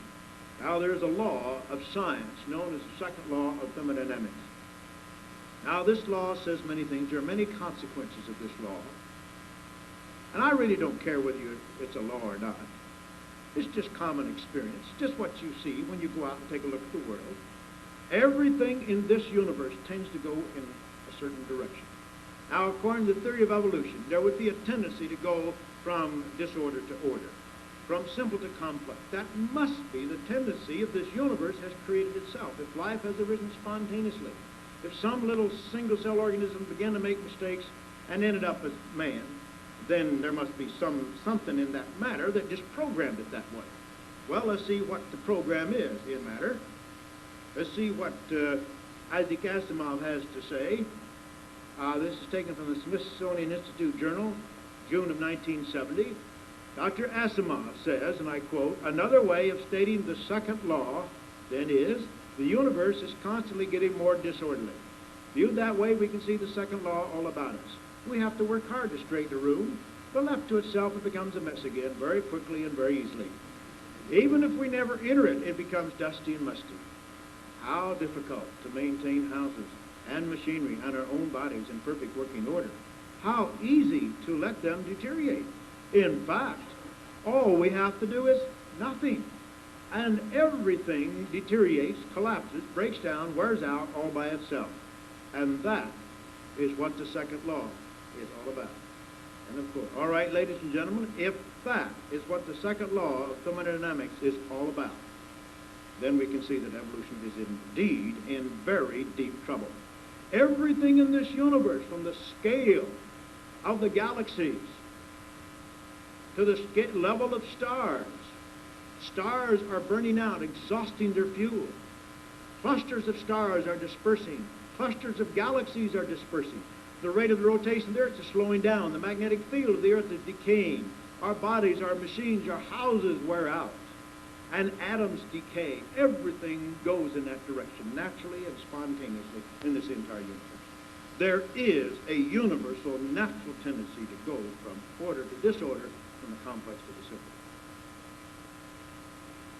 Now, if the natural laws and natural processes which are now operating in this universe are leading inexorably to the destruction of this universe, to the destruction of all order and complexity within it,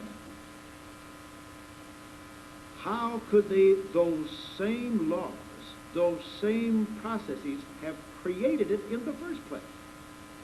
By what means of tortured logic can we assume that these natural processes which are destroying the universe created it in the first place?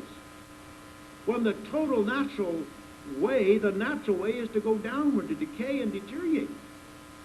So that we know, unless God intervenes, this universe is going to die. There's no question about it, ladies and gentlemen. The day is coming when the fuel in the sun and all the stars is going to be exhausted. They're going to grow dark and cold. All activity in the universe is going to cease, and everything is going to be dead. It's going to be completely unwound. How did it get wound up in the first place? Natural forces are unwinding the universe, are destroying the universe. Certainly they could not have created it. No, to believe that this universe created itself is totally unreasonable and unscientific. You see, if this second law of thermodynamics says anything, it says this.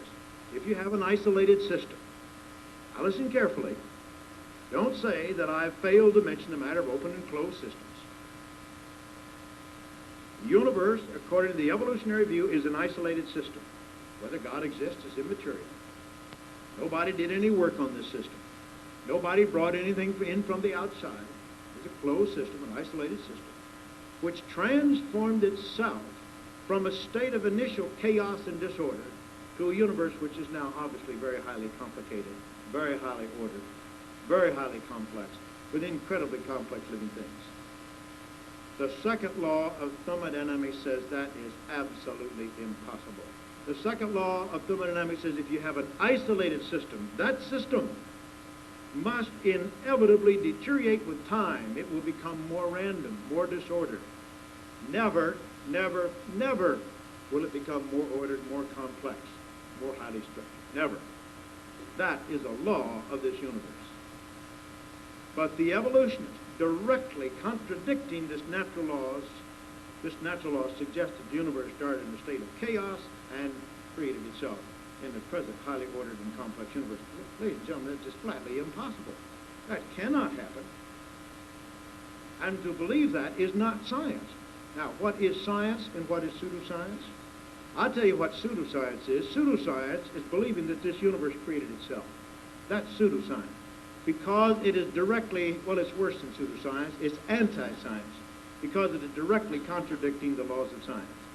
To believe that this universe was created by something external to it, therefore supernatural, the one or the instrument that introduced the complexity within the natural universe, that is scientific, that is rational, that's reasonable. No way that this universe could have created itself. We conclude if the universe could not have created itself, it had to be created supernaturally. Now, concerning the mechanisms of evolution, I'm glad that Dr. Parks has already discussed that, the matter of mutations with natural selection. He did say almost all of them are bad. and indeed they are. As far as I'm concerned, they're all bad. I've never seen an example of a single good mutation yet, but let's suppose that there are a few good ones. Most of them are bad. And they're just accidents now. They just happen randomly. They don't happen because they're needed, or they don't happen on purpose. There's no intelligence, no purpose here. They're just accidents, they're mistakes. And that little single-cell organism, however it came to be, it started to make mistakes 3 billion years ago. And through these millions and millions of mistakes, it's converted itself into people. Florian Isley said that man is the product of millions of DNA accidents scattered through billions of years of time. Carl Sagan says that here we are today as the result of the deaths of multiplied millions of slightly maladapted organisms. That's the theory. Well, let's see how that theory looks in practice. Now, here on this slide, we see in the lower portion of the slide a Pteranodon. It's one of these flying reptiles. Supposedly, it evolved from a non-flying reptile. But it took millions of years to do that. First of all, I want to point out there is not a trace of an intermediate stage. Not a trace. The flying reptiles suddenly appear in the fossil record, fully formed, supposedly the product of millions of years of evolution, and we can't find a single transition form anywhere in the fossil record. But let's take a look at the mechanism. Now, this flying reptile, the Pteranodon, has a long fourth finger, supporting a wingspread up to 52 feet. That's longer than the F-4 Phantom jet. I don't know about you, I'm glad that critter is extinct. Now, according to the theory of evolution, some millions of years ago, there was this reptile with an ordinary hand. And then one of these accidents happened, one of these genetic mistakes happened, and his finger got just a wee bit longer. Now, for some strange reason, that reptile with a finger that was a wee bit longer had some advantage over the original. And he reproduced in larger numbers than the original, and so eventually he replaced it. It took a long time. Didn't have much of an advantage. But supposedly he had some advantage, so he replaced it. Now we got a reptile with a slightly longer fourth finger. And then some hundreds and thousands of years later, another accident happened, and his finger got just a wee bit longer again. And again, this had an advantage over the other reptile with a wee bit longer finger, and so he replaced it. And then we had another accident, genetic accident, thousands of years later, and the finger got a wee bit longer. And we got all these wee bit longers down through the thousands and millions of years, and the finger got longer and longer and longer and longer. And would you believe it? Some other of these genetic accidents started to generate a wing membrane. Now, of course, first it was just a loose flap, flapping around in the breeze. Now, I don't have the foggiest notion what that wing membrane was doing, or why it had any sort of an advantage, because it wasn't a wing membrane, just a loose flap. It had no function whatsoever, obviously. And, of course, you had to generate flight muscles, and flight muscles are totally different than the muscles needed for locomotion of ordinary reptile. So the muscles had to be completely restructured and remodeled. And would you believe it, all of these mistakes somehow, step by step by step, caused that finger to get longer and longer and longer. It generated the flap, which eventually became a wing membrane, and the flight muscles, and the nerve structure, and the blood circulatory system, and everything just beautifully and marvelously needed for this flying reptile. Now, I don't have the foggiest notion how any of those intermediates managed to survive. Imagine that thing going around with a long finger, and it got a flap of a skin on there, and he can't fly, obviously. He can't soar. He can't do anything, and he can't run around on the ground very well either. He can't compete with anything living on the ground, but somehow we are supposedly produced this flying reptile. Now, furthermore, the jaws and teeth gradually change into that long, toothless beak. I don't know what the driving force was. I have no idea. And I don't know what he was chewing, how he was chewing, how he was eating, what he was eating, while all this was going on. But he has that long, toothless beak, and he has that long, bony crest. Now, I would just be delighted if some evolutionists, including Dr. Parks, would sit down and sketch out the intermediates. Please explain what these were, why they were better off than the original, and how this evolution occurred. Well, of course, nobody could do such a thing. Another example is the origin of the marine mammals. You see, evolutionists believe that some land mammal not only gave rise to the flying reptiles, some land reptile gave rise to marine reptiles. We see in the lower portion of the slide a plesiosaur. Didn't have feet and legs, it had paddles. marvelously, wonderfully designed for life in the water. It appears abruptly, fully formed, not a single transitional form. Later on, we are told, the land reptile gave rise to land mammals. And then some millions of years later, some of these land mammals, or one of these land mammals, gave rise to the marine mammals, to the whales, dolphins, and things like that. I have an article here published as a fold-out in the December 1976 issue of National Geographic magazine entitled Whales of the World. The author says, the whale's ascendancy to sovereign size apparently began 60 million years ago when hairy, four-legged mammals, in search of food or sanctuary, ventured into the water. As eons passed, changes slowly occurred. Hind legs disappeared. Front legs changed into flippers. Hair gave way to a thick, smooth blanket of blubber. Nostrils moved to the top of the head, the tail broadened into flukes, and in the buoyant water whirl, the body became enormous. All right, there you have it. Some hairy, four-legged mammal ventured into the water, and during eons of time, he slowly changed into a whale. Here's an article that appeared in Scientific American, March of 1979, entitled Dolphins by Dr. Bernd Wersig. Dr. Wersig says, dolphins evolved at least 50 million years ago from land mammals that may have evolved that may have resembled even-toed ungulates of today, such as cattle, pigs, and buffalo. End of quote. All right, that's what he said. Now, Dr. Wersig, not me, don't blame me for this. Dr. Wersig says that some hairy four-legged mammal that may have resembled a pig, cow, or buffalo ventured in the water and over eons of time became a dolphin. Well, a friend of mine tried to visualize what these intermediates may have looked like, and we see them in the next slide. He suggested that the starting point may have been a cow. Well, you can take your pick. You can take a pig or a buffalo or something like that.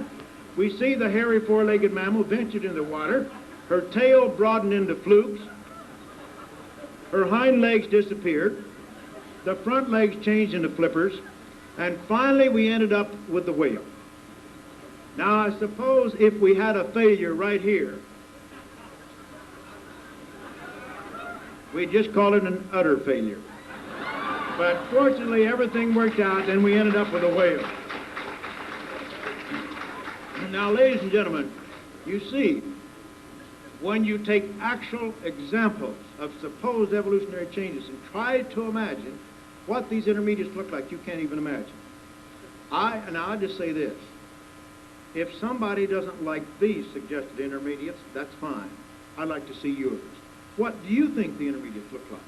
Would you please make a rough sketch of what you think the intermediates look like? Why was each one superior to the preceding form? How did some hairy four-legged mammal get in the water, stay around for eons of time until it become a whale, which is marvelously designed for life in the water? And by the way, no one has ever found a single transitional form. Stephen J. Gould and Niles Eldridge in Paleobiology, Volume 3, 1977, on page 147, made the following statement. These people are evolutionists. They don't like it very much when I use their literature, but after all, when you put it in the scientific literature, it belongs to everybody, so I think I'm free to use it. They say in that article, I quote, at the higher level of evolutionary transition between basic morphological designs, all right, higher level between these basically different kinds of creatures, that's what they're saying, gradualism has always been in trouble, though it remains the official position of most Western evolutionists. Smooth intermediates between Bauplana, is the German word for these basic morphological designs. Smooth intermediates between Bauplana are almost impossible to construct, even in thought experiments. There is certainly no evidence for them in the fossil record. Parenthesis, curious mosaics like Archaeopteryx do not count. Parenthesis. All right, and of course, see what these scientists are saying? You can't even imagine what these things may have looked like. Not even in thought experiments can you do that. And I agree. And furthermore, they say Archaeopteryx, by the way, which is often used as a transitional form, is it's a curious mosaic which doesn't even count. I'll talk a little bit more about that later. But you can't even imagine what these intermediates may have been like. Dr. Gould in another article said, well, what good is half a jaw or half a wing? Well, indeed, what good is a half a jaw or half a wing? The creationists have been asking these questions for years. And we've been laughed at by the evolutionists. Now they're asking the same question. What good is a half a jaw or half a wing? Look, if a half a jaw is no good, then you had to go from no jaw to a jaw in one jump. If half a wing is no good, then you had to go from no wing to a wing in one jump. Now, if you want to believe that, that's all right. But I tell you, it's not science. It's a fairy tale. There's nothing to it. It's totally contradicted by the science of genetics. All right, let's look at this matter of the fossil record. I'm just delighted to talk about the fossil record, and I'm surprised that Dr. Parks would use that, because Dr. Ridley, Mark Ridley, in New Scientist, June 25th, 1981, says that a good evolutionist would not do that. You see, he's an evolutionist. He believes in evolution, but he knows how embarrassing the fossil record is to evolution. He knows it does not produce what evolutionists would require or expect. And so he says, and I quote, "No real evolutionist uses the fossil record as evidence in favor of the theory of evolution as opposed to spatial creation." You don't do that. Why not? Well, why shouldn't you? I mean, if we've had millions of species gradually evolve during hundreds of millions of years of time, why are museums be overflowing with these transitional forms? Do you know we have 250,000 fossil species? 250,000 different fossil species?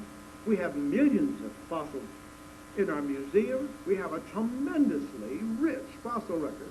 Why, if evolution is true, our museums would be overflowing with these undoubted transitional forms. There'd be no question, there'd be no doubt, there'd be no debate. I would not be here this evening debating this question whatsoever. There'd be no Institute for Creation Research. There'd be no doubt that evolution is true. What do we actually find in the fossil record, however, is something very, very different than that. As a matter of fact, it's such a problem that Dr. Ridley says we shouldn't even use it to support evolution. Well, Dr. David Kitts, professor at the University of Oklahoma, an evolutionist, an expert on the fossil record, he is a paleontologist. He published an article in Evolution, volume 28, 1974, about the fossil record and evolutionary theory. He's talking about the gaps, the absence of transitional forms. Listen to what this man says in this article. And he is an evolutionist. He is certainly not a creationist. He says, I quote, "Despite the bright promise that paleontology, that is the fossil record, provides the means of seeing evolution, it has presented some nasty difficulties for evolutionists, the most notorious of which is the presence of gaps in the fossil record. Evolution requires intermediate forms between species, and paleontology does not provide them." End of quote. What does this man say? Evolution requires intermediate forms between species, and the fossil record doesn't produce them. Why, then, is he an evolutionist? Well, certainly not because of the fossil record, because the fossil record is absolutely contradictory to what he would expect. A few years ago, a friend of mine visited London. He picked up a book called Evolution, written by Dr. Colin Patterson, paleontologist at the British Museum of Natural History. Dr. Patterson, one of the world's foremost experts on fossil fishes, one of England's foremost scientists, a man who's been an evolutionist all of his life, published a book on evolution. Published this particular book, and in the book he invited comments from the readers. My friend wrote to Dr. Patterson and said, "Dr. Patterson, I enjoyed your book very much. However, it would have been helpful if, in your book, you had supplied examples of actual transitional forms. At the very least, perhaps you should have had an artist draw pictures of what you think these things look like." Dr. Patterson, in a letter dated the 10th of April, 1979, wrote back to my friend and thanked him for the letter. And then he said, and I quote, "I fully agree with your comments on the lack of direct illustration of evolutionary transitions in my book. If I knew of any, fossil or living, I would certainly have included them."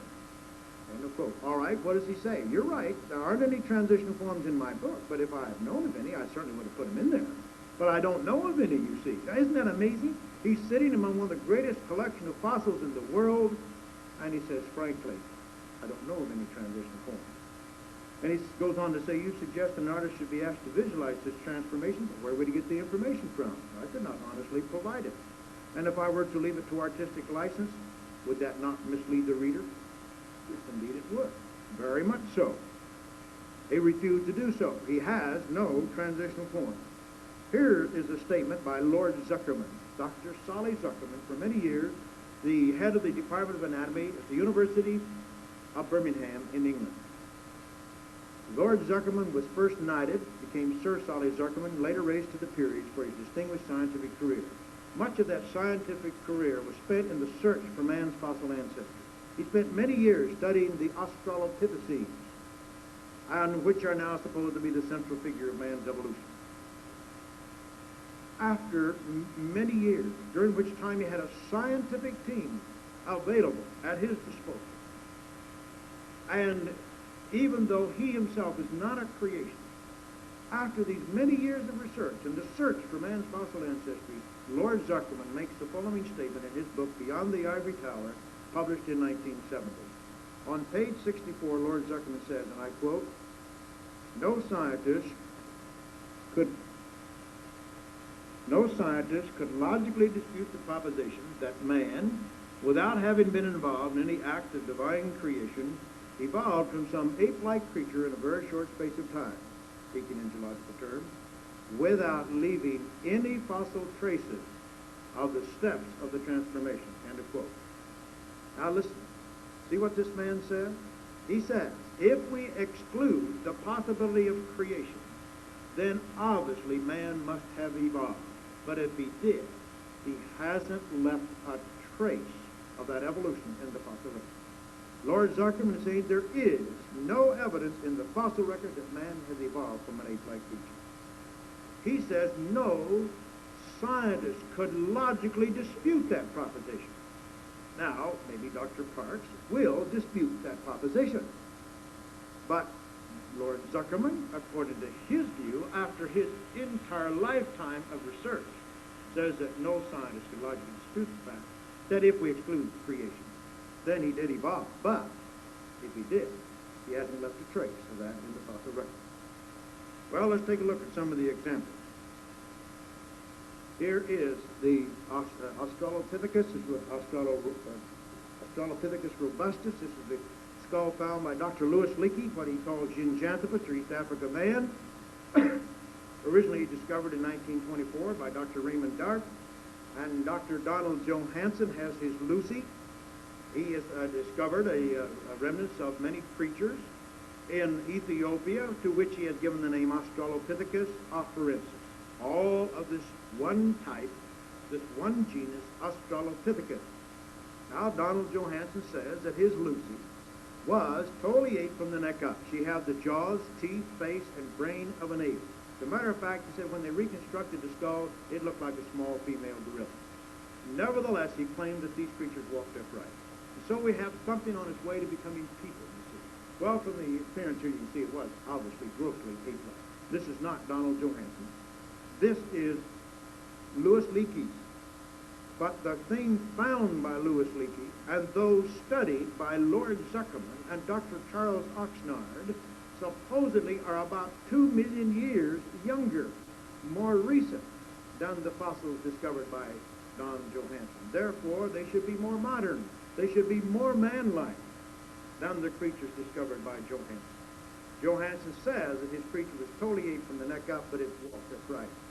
Lord Zuckerman, after 15 years of research on those creatures, using highly sophisticated methods of analysis, said they did not walk upright. They had a mode of locomotion similar to an orang. They were not intermediate between ape and man. Dr. Charles Oxnard, now professor of anthropology and dean of the graduate school at the University of Southern California, says in an article published in many places, but in the May 1979 issue of the American Biology Teacher, that his research of the postcranial skeleton, the pelvis, foot bone, hand bone, knee bones, and things like that, demonstrates that these creatures had a mode of locomotion similar to an orang. They did not walk upright like man. He said they are not intermediate. They were not intermediate between ape and man. They were just apes. Now, that is not what you read in your textbook. That is not what you see on television, not what you see in National Geographic. But that is a considered judgment of these two very, very outstanding scientists, both of whom are evolutionists.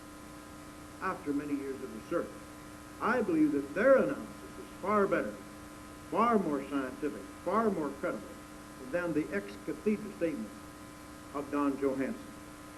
Now, we ought to take a look at the track record of evolutionists here. Here's the Piltdown man, reconstructed from a few fragments of the jaw and a few fragments of the skull, found in a gravel pit near Piltdown, England in 1912, supposed to be 500,000 years old.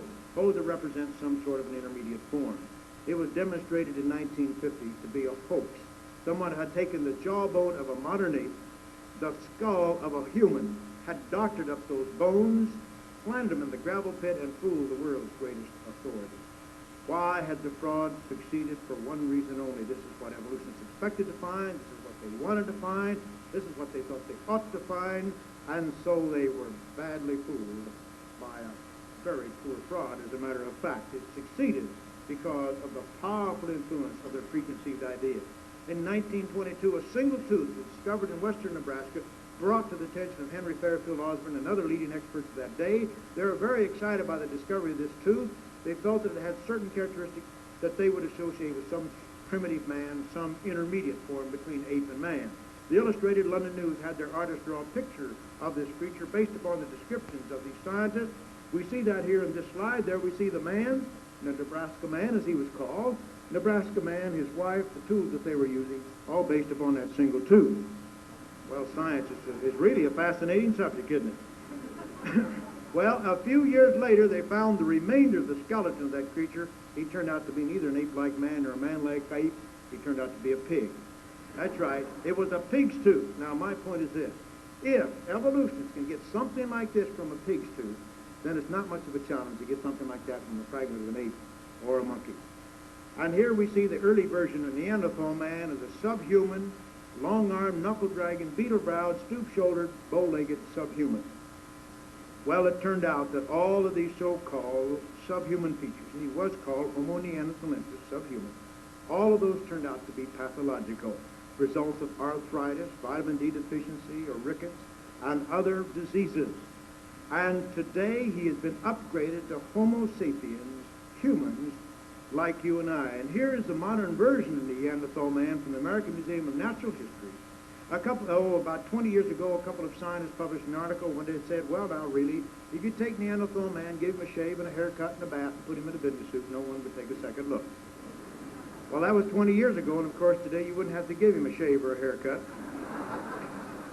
And in some circles in San Diego, you wouldn't even have to give him a bath. Well, we lost Neanderthal man as our ancestor. We lost Nebraska man as our ancestor. We lost Piltdown man as our ancestor. We lost Ramapithecus as our ancestor. And I predict that we're going to lose a few others as our ancestors as time goes on. I would agree with Lord Zuckerman's assessment. Well, if man did evolve, he certainly has not left a trace in the fossil record. Apes, monkeys, and people appear as apes, monkeys, and people without transitional forms. Now, here's the types of creatures found in the Cambrian rocks. These creatures suddenly appear. We have the sponges, jellyfish, trilobites, sea urchins, sea cucumbers, the swimming crustacean Sydney, very complex creatures. These things suddenly appear, and nowhere on the face of this earth have we ever found a single ancestor for any of these creatures. Supposedly we have found microscopic fossils, little single-cell organisms, little soft-bodied bacteria. Well, if we can find fossils of creatures like that, we ought to find everything in between, but we do not. They suddenly appear with absolutely no transitional forms. 2 billion years of evolution is missing. One of these invertebrates supposedly evolved into fishes, taking 100 million years. Ladies and gentlemen, we haven't found a single transitional form. Here's an article published by Gerald Todd, Abstracts American Zoology, 1980, and he says that the 3 major kinds of bony fishes suddenly appear fully formed, and he asked the question, why is there no trace of earlier intermediate forms?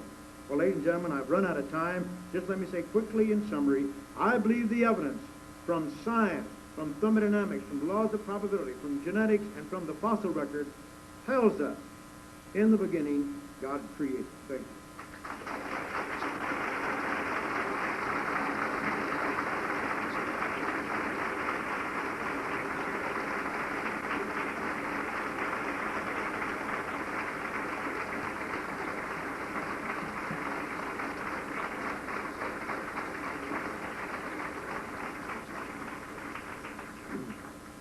Thank you very much, Dr. Gish.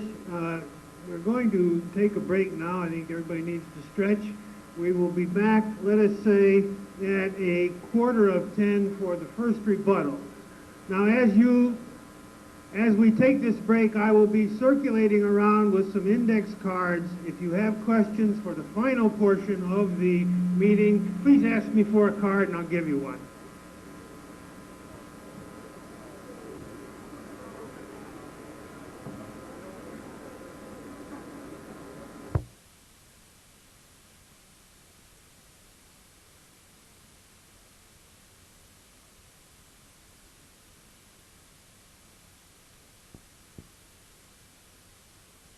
Please have a seat now. The first rebuttal will begin. The first rebuttals are two 15-minute speeches. We will begin again, and the procedure we follow throughout the debate, we will begin with the affirmative, Dr. Park.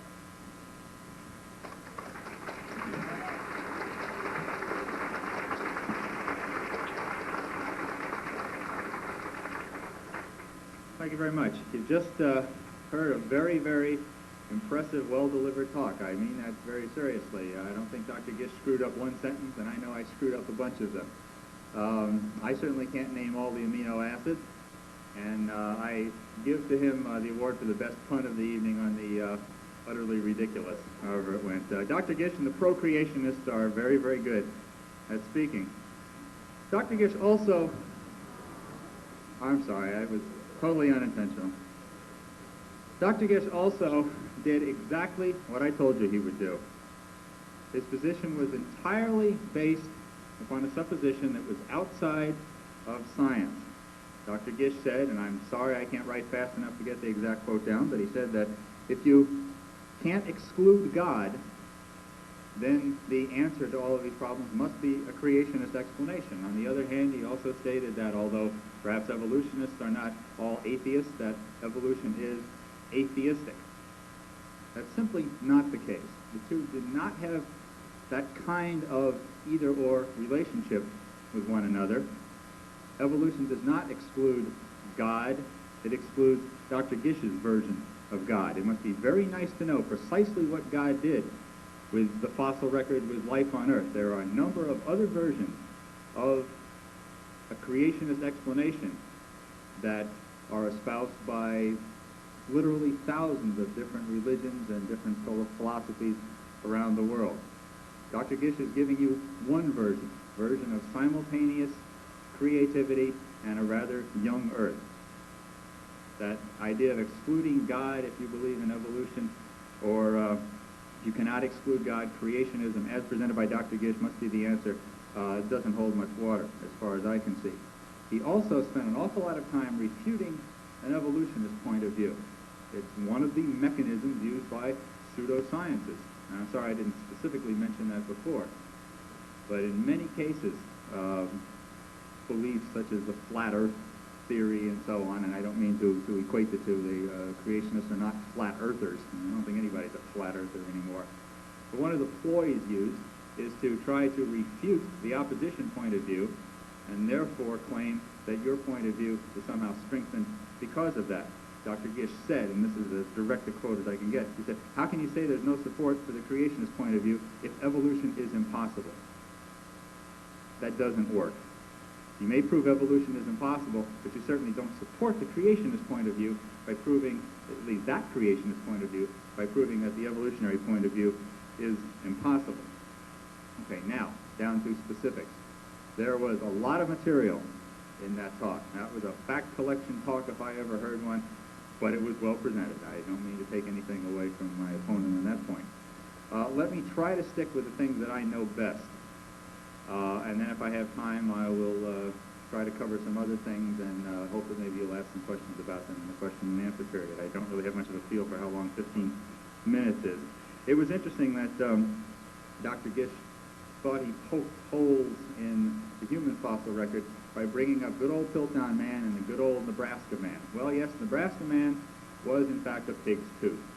He was absolutely right there. A bunch of evolutionists screwed up. That, however, does not refute the hundreds of other fossils that give us a very, very nice record of what the human fossil story was, and that have been substantiated and tested over and over again. When confronted with a proper scientific test, Good old Nebraska man fell. It was, in fact, a pig's tooth. And then there's Piltdown Man. And all that is a black mark on our record, to be sure. We believed Piltdown Man for over 50 years, and we believed it because it fulfilled our expectations.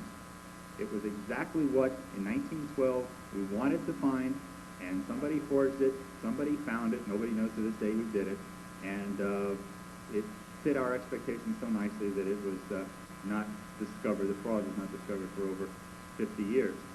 When it was discovered in the 1950s, it was discovered in part because our expectations had changed, because the finding of other fossils, the accumulation of other data, new facts, started to make our expectation of what we thought we would find, it changed it a little bit. And so people started to look at Piltdown Man and discovered that Piltdown Man was indeed a forgery. And who discovered it was a forgery? Anthropologists, evolutionary biologists using the scientific method. We screwed up for over 50 years, but we finally fixed it, and we fixed the mistake through the use of the scientific method. Okay, now how about Zuckerman and Oxnard? Dr. Gish seems to be quite impressed with Lord Zuckerman's knighthood. It shouldn't impress you. Cyril Burt was also Sir Cyril Burt, and Cyril Burt, who was a British educator, seems to have fudged all of his data about the inheritance of IQ. So a lot of the problems that we have with this race and IQ question and so on can be attributed to some fudged data by Sir Cyril Burt, so the Sir should not impress you at all. Zuckerman and Oxnard are two out of literally thousands of anthropologists and evolutionary biologists working on the human fossil record. And they present a minority opinion. They are both respected scientists. I don't take that away from them. But it is a minority opinion. If you read the rest of the literature, you'll see that most anthropologists, paleontologists, feel that the Australopithecines, our ancestors that seem to have lived between 1 million and 5 million years ago or so, were in fact human ancestors. They were not apes. They did not walk around like orangutans. Donald Johanson, the famous Lucy find, may have said from the neck up she looked sort of like an ape. I forget what Dr. Gish's exact quote was. But he left out a couple of things. From the neck down, Lucy stood upright like you or I. And we know that because we found most of the rest of her skeleton, or let me put it this way, bones representing most of the rest of her skeleton, including the very important leg bones and pelvic bones. In addition, even though if Lucy were to walk into this room, you might think she was an ape, she had one very striking feature on the base of the skull that showed that, in fact, she did walk upright. Now, this is not Lucy. This is, in fact, a member. This is a cast. No, it's not real. Everybody asks that. No, it's not. We can't afford real stuff here. But it's a very accurate cast from Wenner-Gren Society. And this is not Lucy, and in fact is probably a member of a side branch, a different kind of human. At one point in time, there were, in fact, two kinds of humans living. And this is an ancestor of Zinjanthropus that Dr. Gish showed. There was apparently, according to the fossil evidence, and there's a lot of fossils to back this up, there was apparently one side branch of human evolution that got more and more robust, heavier jawed, heavier skulled, and apparently evolved to become more and more of a vegetarian. Well, if this creature called Australopithecus robustus walked into the room, you would probably think it was an ape too, except that it would be walking upright. And how do we know? We know because the hole in the base of the skull, which is right where my finger is directly underneath the skull. If you were to look at the skull of a chimpanzee or a gorilla or an orangutan, the hole at the base of the skull would be way in the back. That's where the spinal cord extends from the brain. That's where the backbone is attached. And that will tell you very clearly what position the creature used for locomotion. But there's more than that.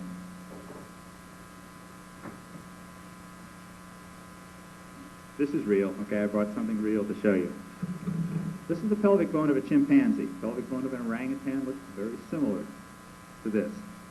And because we have watched chimpanzees, who are basically quadrupeds, they basically walk on all fours, and because we've done the same thing with orangutans and done the same thing with complete quadrupeds like cows and horses, we have a very good idea of the relationship between the shape of the pelvic bone and the shape of the leg bones and how the creature walked around.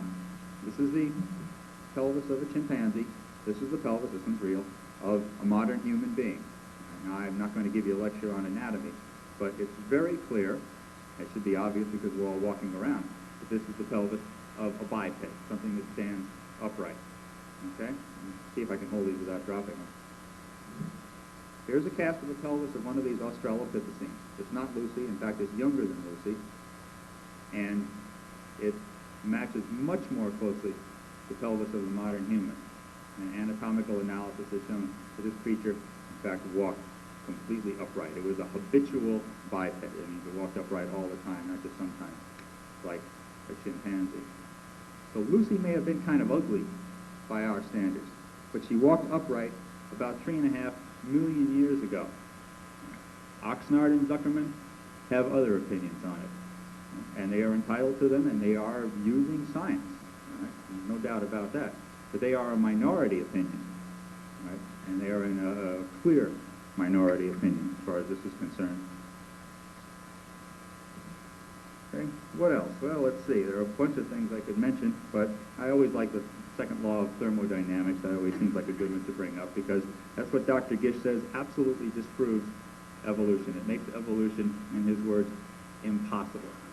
Second law of thermodynamics says that things are always going from a state of order to a state of disorder. Well, that's obviously not always true. And Dr. Gish alluded to this idea of closed and open systems, but never finished it. So I'm going to have to sort of finish the dialogue here, and of course that gives him the ammunition of saying that he wouldn't have said that in the first place. We are open systems. You and I all started as one little cell. In fact, we started as two little half cells.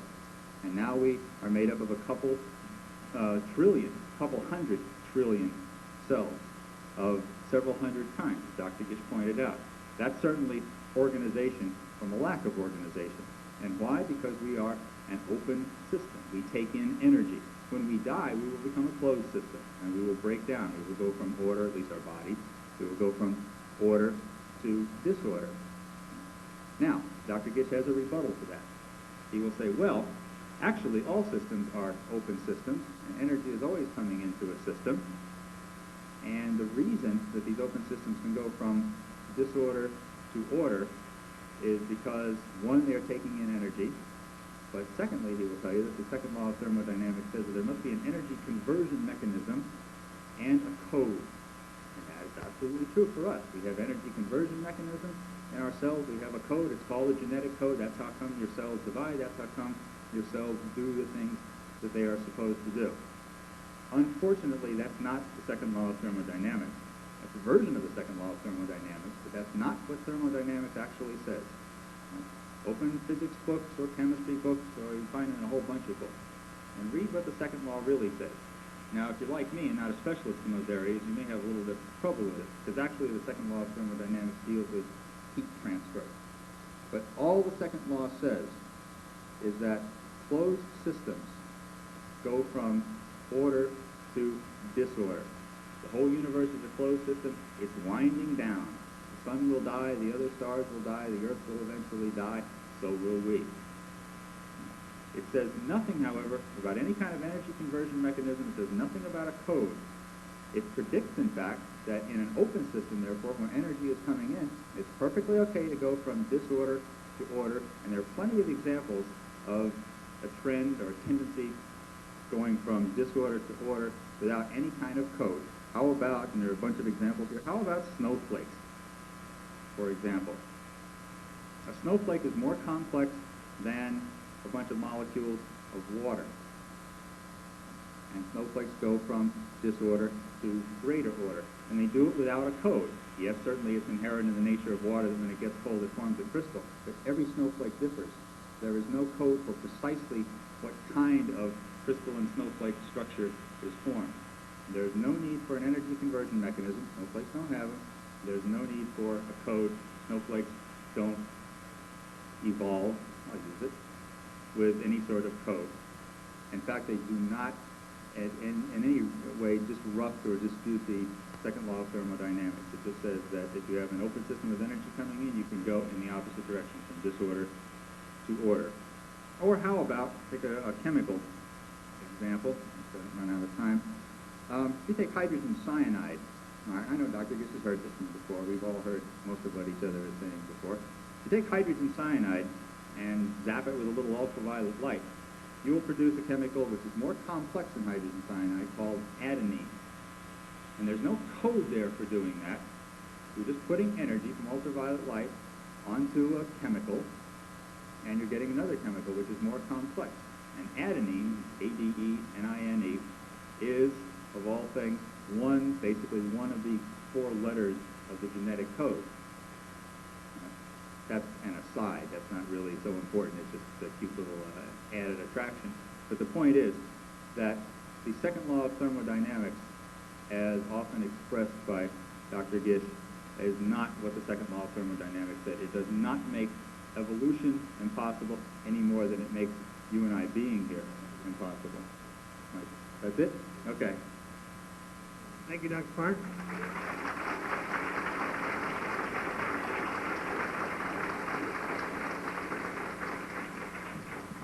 If you've wondered what I've been doing up here, I've been sorting through 2 or 3 days worth of questions, which we will have somewhat later.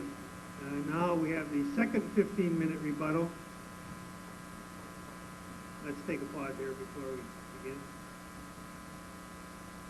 We will have the second of the first rebuttals, which again is a 15-minute rebuttal, and then we will go to the 5-minute rebuttal. Dr. Gish?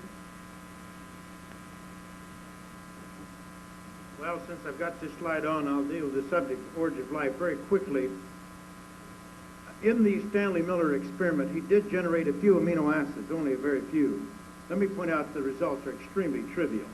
I mean, just because you can generate a few amino acids, you're still light years short of a living cell. It's just trivial. But those trivial results were only possible because Dr. Miller imposed on his experiment something that would never have been possible on the primitive Earth. He had a trap in his apparatus. You see, he circulated the gases through the apparatus. He had to have an energy source, so he supplied electric discharge. The gases, methane, ammonia, hydrogen, and water. The Earth never had a methane ammonia atmosphere, never. But this is what he used. He circulated those gases through the spark, and the moment a minute quantity of product was formed, it was immediately trapped out in the trap. The gases continued to circulate for a couple of weeks. He analyzed the material in the trap, and sure enough, he had a few amino acids.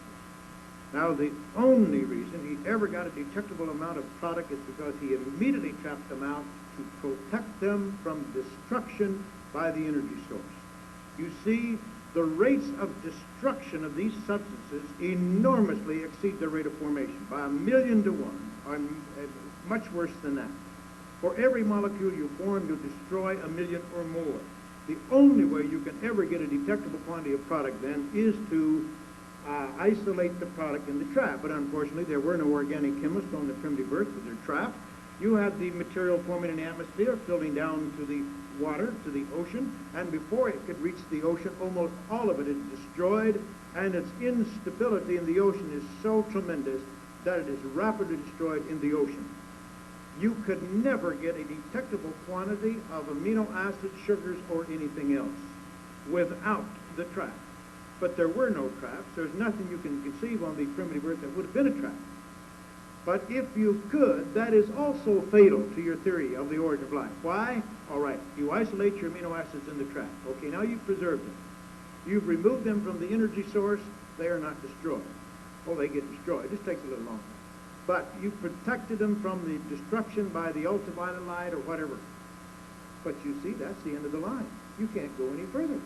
How are you going to join those amino acids together to make a protein? You see, that takes energy. Those things do not spontaneously combine. You've got to pump energy into that reaction to get those amino acids to link to one another to form a protein. If you have trapped them out, you've isolated from the energy source, you have no energy. They're just going to sit there and rot, so to speak. You cannot go to the next step. Every step in the origin of life is an uphill process going against nature. You've got to have energy to drive that process. No energy is available with the trap, and so you're dead.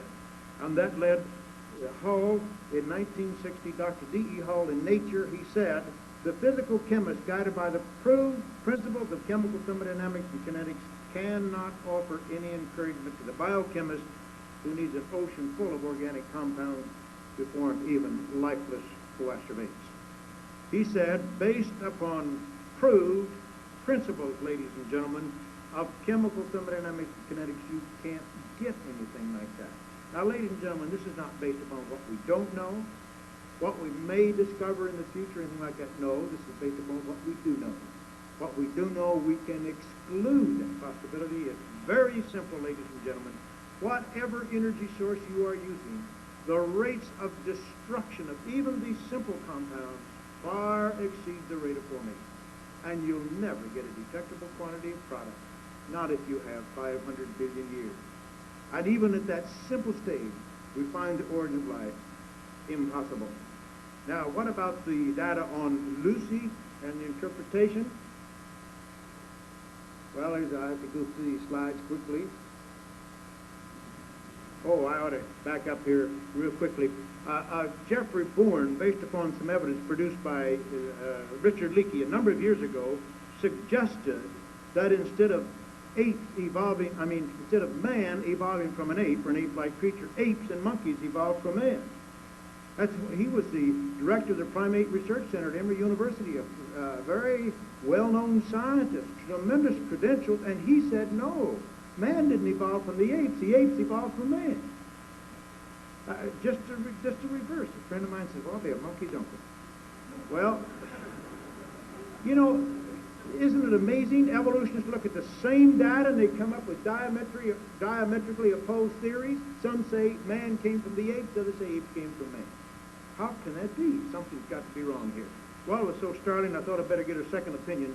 So I went down to the San Diego Zoo and I said to this little orang, say, little fella, that Dr. Bourne down at Emory University is now saying that you came from people like me. And we see the reaction I got from him. Yeah, he was absolutely startling. He couldn't believe it. He said, no way. Now, this is relevant to the discussion by Dr. Parks. He claimed, showing the pelvis now, that these Australopithecines walked upright. Look in the upper portion of the slide. On the right, you see the pelvis of Australopithecus. In the middle, you see two human pelves, and on the left, you see the pelvis of an ape. Sure enough, the pelvis of Australopithecus looks more like that of man than it does of the ape. That proves it, doesn't it? No. Take that pelvis and rotate it now so you look at it at a different angle. Now we see the picture in the lower portion of the slide. Look at the pelvis of the Australopithecine on the right. In the middle, two human pelves. On the left, the pelvis of an ape. Now what does it look like? Exactly like the ape, and totally unlike man. And this was brought out by Dr. Charles Oxnard in that publication in the American Biology Teacher that I referred to, May 1979. This is the picture taken from that publication. And Dr. Oxnard pointed out, only in that one particular orientation does that pelvis look like that of man. In all of the other orientations, it looks much unlike man. It is not intermediate between ape and man. That creature did not walk upright. It's totally unlike man. He said that this creature had a mode of locomotion similar to orang, and not like man at all. Now, Dr. Oxnard used multivariate analysis. He used many other highly sophisticated methods of analysis. And he's not a creationist, and he comes to this conclusion as a result of very careful scientific research. Years and years of scientific research involving the pelvis, the knee bones, foot bones, hand bones, and so forth. And that is his conclusion. Oh, no, that's not what you read in your textbook. That's not what you hear at this university. That's not what you hear at most other universities in this world, except the University of Southern California, where we find Dr. Oxnard. He would tell you something very much different. I heard a lecture by Dr. Owen Lovejoy of Kent University. I took a short course on human evolution. I took 3 days. That made me an expert. Well, Richard Leakey was there. Don Johansson was there. David Pilbeam was there. Owen Lovejoy was there. Alan Walker was there. All these experts. And Owen Lovejoy gave a lecture on the knee joint of Lucy. And he showed several manipulations in which he performed on that knee joint, and he said it demonstrated, it proved that creature walked upright. Notice he's watching the experiment through his human eyes, filtering the data through his human brain, and reaching a subjective conclusion. Then he described a multivariate analysis of the knee joint of Lucy. You put it in a certain orientation, make measurements between many points, rotate it, repeat that, rotate it, repeat it, rotate it, repeat it. Put it in many different orientations, make all of these measurements. He repeated that with the knee joints of apes, monkeys, and men. A multivariate analysis. Then he showed the computerized printout, and guess what? The knee joint of Lucy was right in the middle of the ape, and distantly removed from man. What did Dr. Lovejoy say? Well, I guess that data doesn't mean anything. Now, how's that for objective science? Here he really performed an objective test. He made a multivariate analysis with a very complicated analysis, and the computer doesn't think. The computer has no bias. He couldn't care how the data came out. The computer said that was the knee joint of an ape. It did not walk upright, and he just brushed it aside and claimed that that creature walked upright. Well, I agree with Lord Zuckerman, and I agree with Charles Oxnard. Those creatures were not intermediate. They did not walk upright, and they were not our ancestors. And we've certainly got to be careful as we interpret data. I think Dr. Parks has given us an example here tonight.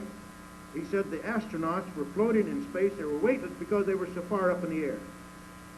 Well, that's a wrong interpretation of the data, ladies and gentlemen. Those things would plummet to the ground in a second. If they weren't traveling at tremendous speed, what keeps those astronauts weightless is their centrifugal force. They're spinning around the Earth, not the fact that they're so far up the Earth, but they're well within the field of gravity of the Earth. They plummet down to the Earth in a second, but it's because they're going at this high speed in orbit. You see, we have to be very, very careful how we interpret the data. We have this quasar supposed to be 18 billion years old. One problem, the universe itself is only 9 billion years old. We were told about a year or so ago that the Hubble constant had doubled. That cut the age of the universe from 18 billion years down to 9 billion years. And now we've got a quasar that's twice as old as the universe. Well, it's obviously has to be something wrong here, something wrong with the data. Now, about whether creation is pseudoscience and evolution is science, let me quote from the American biology teacher. This is November of 1976, an article by Norman Macbeth. He's not a creationist. He says in this article on page 496, Darwinism is not science. And he quotes from an article by L.C. Birch and Paul Ehrlich, two evolutionists, published in Nature, volume 214, 1967. Listen to what Birch and Ehrlich had to say. They say, quote, "Our theory of evolution has become, as Popper described, one which cannot be refuted by any possible observation. Every conceivable observation can be fitted into it. It is thus outside of empirical science, but not necessarily false. No one can think of ways in which to test it." All right, let me pause right there. All right, what these evolutionists say, no one can think of any way to test this theory of evolution. That means it is not science. That means it's beyond the limits of empirical science. It is not testable. And Dr. Parks himself said any theory that is not testable is not a scientific theory. They go on to say ideas either without basis or based on a few laboratory experiments carried out in extremely simplified systems have attained currency far beyond their validity. They have become part of an evolutionary dogma accepted by most of us as part of our training. End of quote. Darwinism. Evolution is not science because there's no way to test it. There's no way to falsify the theory. Ultimately, all the data, any data, can be made to fit because the theory has been made so very plastic. The Big Bang Theory, referred to very briefly here. Here's an article, here's a letter by Sir Hermann Bondi, the famous British astronomer and evolutionist in New Scientist, August 21st, 1980. He said, "As an erstwhile cosmologist, I speak with feeling of the fact that theories of the origin of the universe have been disproved by present-day empirical science, as have various theories of the origin of the solar system." End of quote. All of these theories on the origin of the universe and the origin of the solar system, according to Sir Hermann Bondi, have been disproved by present-day empirical evidence. And that is a conclusion of Sir Fred Hoyle. He no longer supports the Big Bang theory of evolution. Sir Fred Hoyle, and as I mentioned, and his friend Vikramasinghe said that the probability of evolution is equal to the probability that a tornado sweeping through a junkyard would assemble a Boeing 747. Obviously impossible. Dr. Philip Seiden, in an article that appeared in Science 81, June, page 96, said that if you take the Big Bang theory, this expanding cloud of hydrogen, and apply the laws of physics to that, you cannot get the present universe. It is impossible to get the present universe from the Big Bang theory. and I would agree.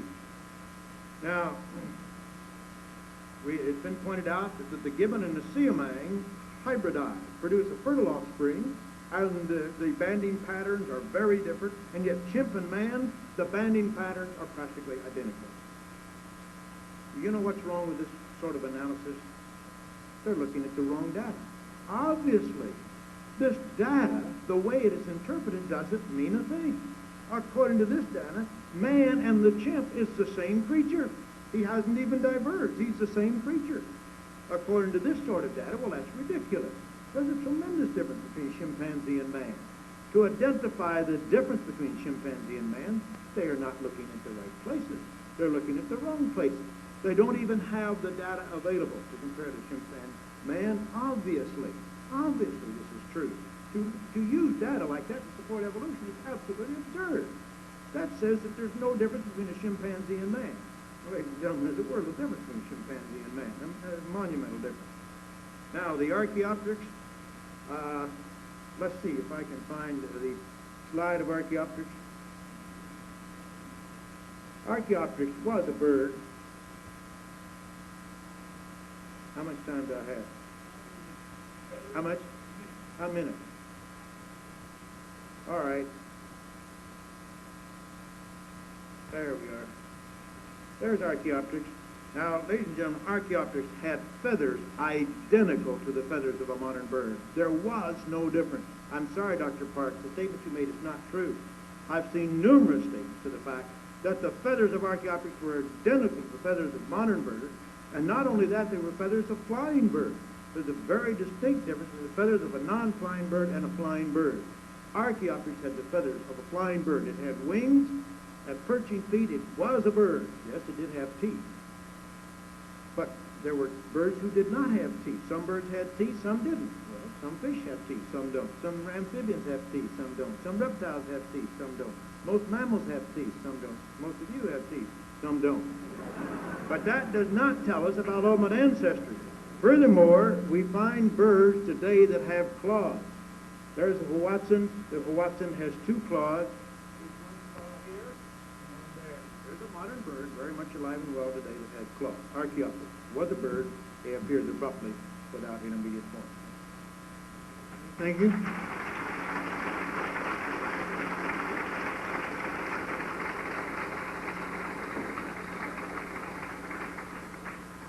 We now go to the final stage of the debate, which is the second rebuttal. These will be 2 5-minute speeches. And if you are all doing your job in this endeavor, you still have an open mind, right?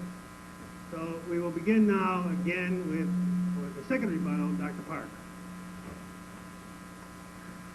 Okay, only 5 minutes. I'll never get through all of this stuff. I shouldn't waste my time responding to this, but Dr. Gish is quite right. I gave you the wrong example for the gravity thing. That's why the things are floating around, is because of the centrifugal force, and maybe I should have said a smaller body has less gravity like the moon, and that's why the astronauts bounced around on the moon. Okay? The statistics. You can do anything with statistics. In fact, the reason that Nebraska man, which turned out to be a pig tooth, was misinterpreted was because measurements were taken, and the measurements that were taken on the Nebraska man tooth were such that they looked like they overlapped ranges of measurements for human teeth. Now, I don't know whether they did that purposely or not. It really doesn't matter. The point is that a statistical procedure, even a complex one like a multivariate analysis, will only give you an approximation of real-life data. You have to interpret those statistics in particular ways. It's not what the pelvis looked like when turned in various angles. When I stand like this, I look a lot like a girl in my 7th grade class. It doesn't make a whole lot of difference. What is important are the functional interpretations, the specific measurements as interpreted in terms of the anatomical function. Okay, I want to stop there before I get into it any more deeply. Archaeopteryx. Archaeopteryx may have had the feathers of a flying bird, but Archaeopteryx couldn't fly too well because other parts of the skeleton of Archaeopteryx were more similar to flightless birds today. All right, anyway, I don't want to waste any more time with specifics. You can ask about them. In conclusion, I think that I have at least partially demonstrated, I hope I have, that evolution, despite what Dr. Gish says, is scientific and is open to scientific inquiry. Creationism is not. And I think Dr. Gish knows that. I am thoroughly convinced after having read tons of literature by the creationists, particularly by Dr. Gish, that he is very adamant about his philosophical religious beliefs, and I'm not about to take that away from anybody or denigrate anyone's religious beliefs. I don't think he can possibly be serious about the science. I think he is trying to make you make a choice between God and science. It's a choice you don't have to make. The only obligation you have as citizens of this community is to use the brains you have, whoever or whatever gave them to you, and think. Thank you.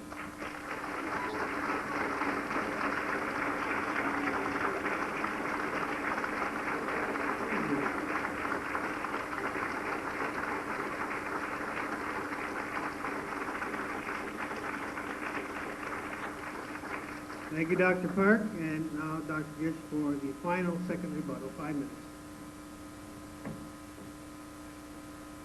I think it's an amazing thing that Dr. Parks would refer to my religious beliefs here tonight, because I have not referred to religion once this evening. I have not referred to the Bible. I have not referred to any religious literature. I have not referred to any religious literature whatsoever. I have restricted my case strictly to science. It is Dr. Parks that has brought in the subject of religion, not me. Now, furthermore, let me point out again, was it religion that convinced Sir Fred Hoyle? Was it religion that converted Professor Wickramasinghe?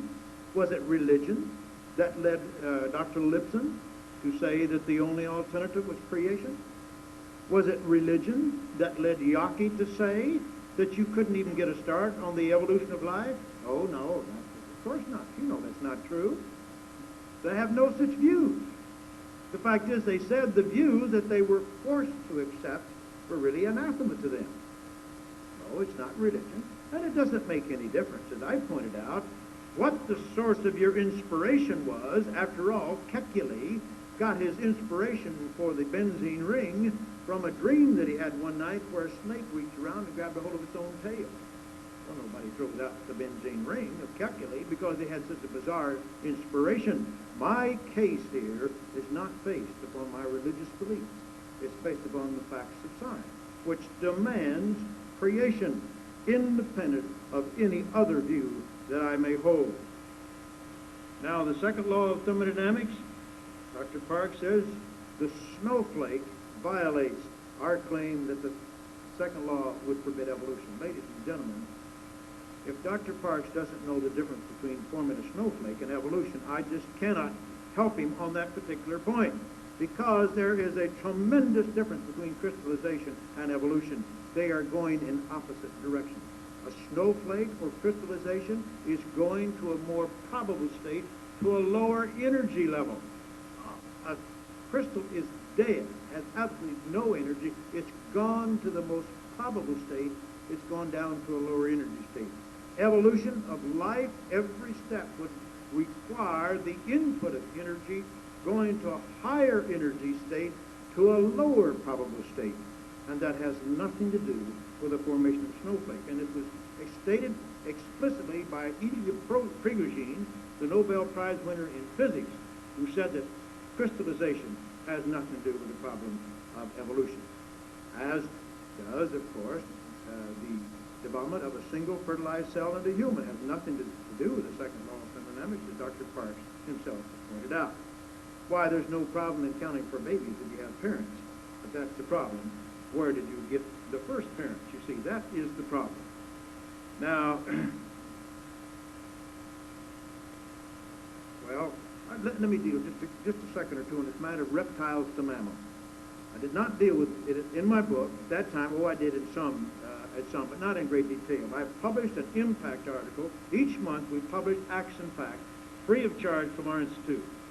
Write to us if you'd like to receive it free of charge. But each issue has an impact article. Impact article number 102, I deal with the subject of the so-called reptile to mammal transition. I point out in the so-called transitional forms That creature has 6 bones in the lower jaw and 1 bone in the ear. It has a fully functional, powerful reptilian jaw joint. Every mammal, fossil or living, has a single bone in the jaw and 3 bones in the ear. And that creature is certainly not transitional. It is a reptile. Now, evolutionists maintain that that creature dragged 2 of those bones from its jaw up into its ear. Now, it'd have to refashion, re-engineer, remodel those bones. The shape, function of the bones in the jaw is obviously completely different than it is in the ear. And somehow it had to drag those 2 bones up into the ear, refashion them, remodel them to fit into the ear and function in the ear all the time it was chewing and hearing at the same time. I defy any evolutionist to describe how any creature could do that. And furthermore, the essential organ of hearing in the mammal is the organ of corti. You do not find that in any reptile. There's nothing homologous to it in the reptile, and there are so many differences between the reptile and the mammal. I maintain we can never have the gradual formation of one from the other. Ladies and gentlemen, there are many, many more examples I could have showed you had I had this available time. Time after time after time. The duck-billed dinosaurs, the triceratops, the horned dinosaurs, the stegosaurs with horns on the tail and plates along the back. All of these creatures suddenly appear in the fossil record with no transitional form. The bat is a flying mammal that abruptly appears in the fossil record with no transitional form. The flying insect suddenly appears fully formed. The flying reptile, all of these creatures, time and time and time again, systematically, they appear abruptly with no transitional form. And now, would you believe it, the evolutionist is attempting to change his theory, where for 120 years he has been predicting these transitional forms, and now he wants to change his theory of evolution and predict no transitional form. I think that is a note of desperation, and certainly not in accord with genetics, but marvelously in accord with the concept of creation. I maintain the evidence from all fields of science remarkably supports the concept of creation and absolutely forbids evolution. Thank you.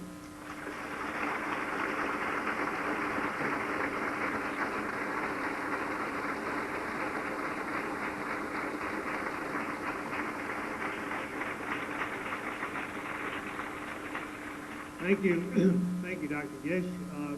And that is the conclusion of the formal part of the debate. We will go to the questions in just a moment. Before we go to that, while you're all here, I'd like to thank you for visiting us here at Central this evening. We're very pleased that you came. If you go right down to our Extension College and sign up for a paid class, well, I would be very happy. I am now turning to the question period. The format for the debate allows 45 minutes. I'm not sure everybody can stand that. I suppose God spent that much time creating the world rather than our answering questions. However, we are certainly willing to stay here.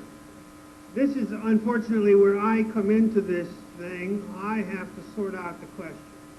And I know I will not please everybody. There are far more questions than we can answer. However, what I've tried to do is to sort them according to the resolution itself. That is to stay right with the resolution. And I have arranged them and discarded a couple where it seemed to me the participants have already answered the question, or at least dealt with the question. Again, we will start with Dr. Park, and the arrangement is this. I will answer I will ask the question. I will reserve the right to edit some of these. I will try to get the essence of the question to him. He will answer the question. I hope not at such great length that we can't get through several questions at least. And then Dr. Gish will have a turn to reply, and then I will go to a question to him, and we'll go back and forth in that fashion.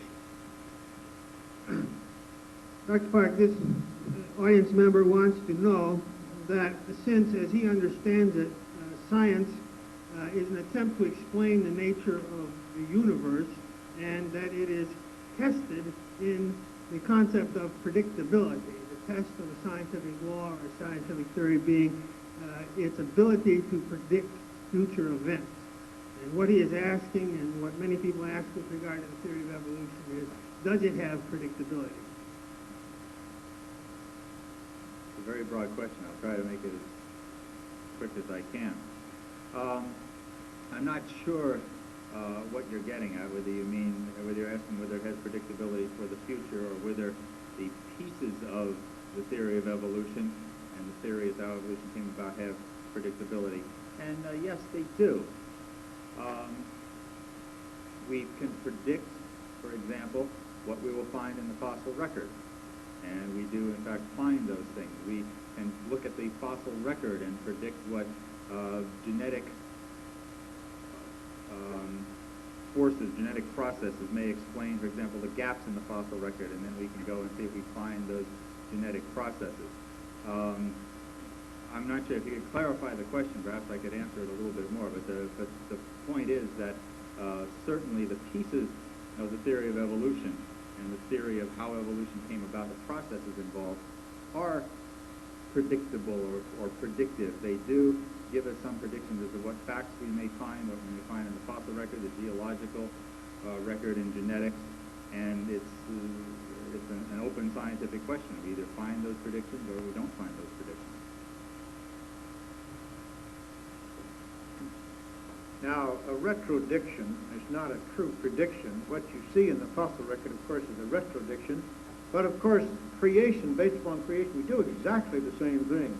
We can try to visualize or to predict what we would expect to find in the fossil record of creation is true, sudden appearance of creatures fully formed with no ancestors and no transitional forms. That's what we predict. That's what we find in the fossil record.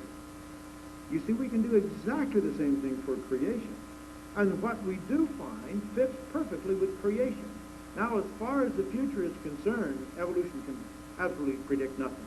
It has no power of prediction whatsoever. Why, an evolutionist couldn't tell you, he couldn't have the foggiest notion what man will look like 1,000,000 years from now if we're still here. He couldn't tell you the slightest idea what's going to happen to animals.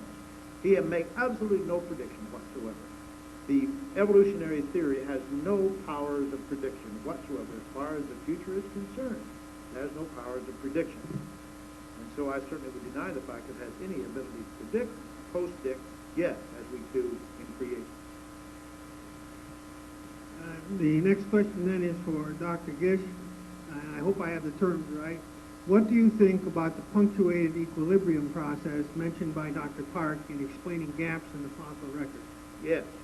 Let me explain what this concept is. It was initially from Niles Eldridge, the American Museum, and Gould has joined him, Stephen J. Gould of Harvard University, and they published a joint paper on this several years ago.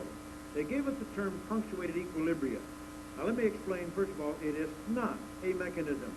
It does not explain why this takes place or how it takes place. They said this is the way it happens. So it's not a mechanism. What does it attempt to suggest? Well, you see, they are disturbed because we do not find evidence for gradual change in the fossil record. We do not find that. They say we do not find it. The fossil record does not show evidence of gradual change. And, of course, this is the information, this is the kind of creatures we were supposed to look for ever since Darwin. We have not found it.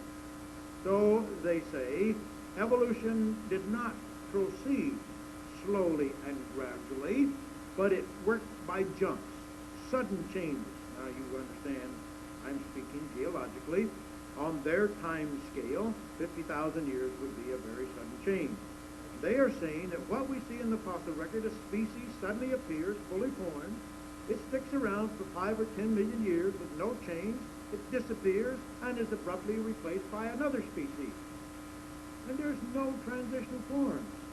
So they suggest, well, here's a population of creatures, and some of them wandered off out here somewhere on the periphery, and they evolved, did all this change in few numbers, and eventually became a new species, migrated back here, proliferated, and all of a sudden you see a new species. They call that punctuated equilibrium. But now let me say, first of all, the genetics of organisms are totally against that idea. Rapid change. You see, there's one thing about a lizard. Its genetic apparatus is devoted 100% to producing another lizard. The idea that it could rapidly change and become something else so rapidly that we don't have time to find transitional forms, that simply goes against genetics. Now, and here's something that's extremely important.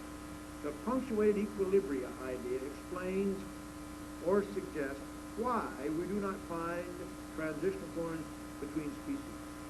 But that's not the problem at all, ladies and gentlemen. The problem is the huge gap we have between basically different kinds of creatures, between the fish and the amphibian, between the reptile and the bird, between the invertebrates and the vertebrates. That's more than just a difference between species. That's a monumental gap. And that is something this doesn't even attempt to explain. So it really explains nothing. Park, would you comment?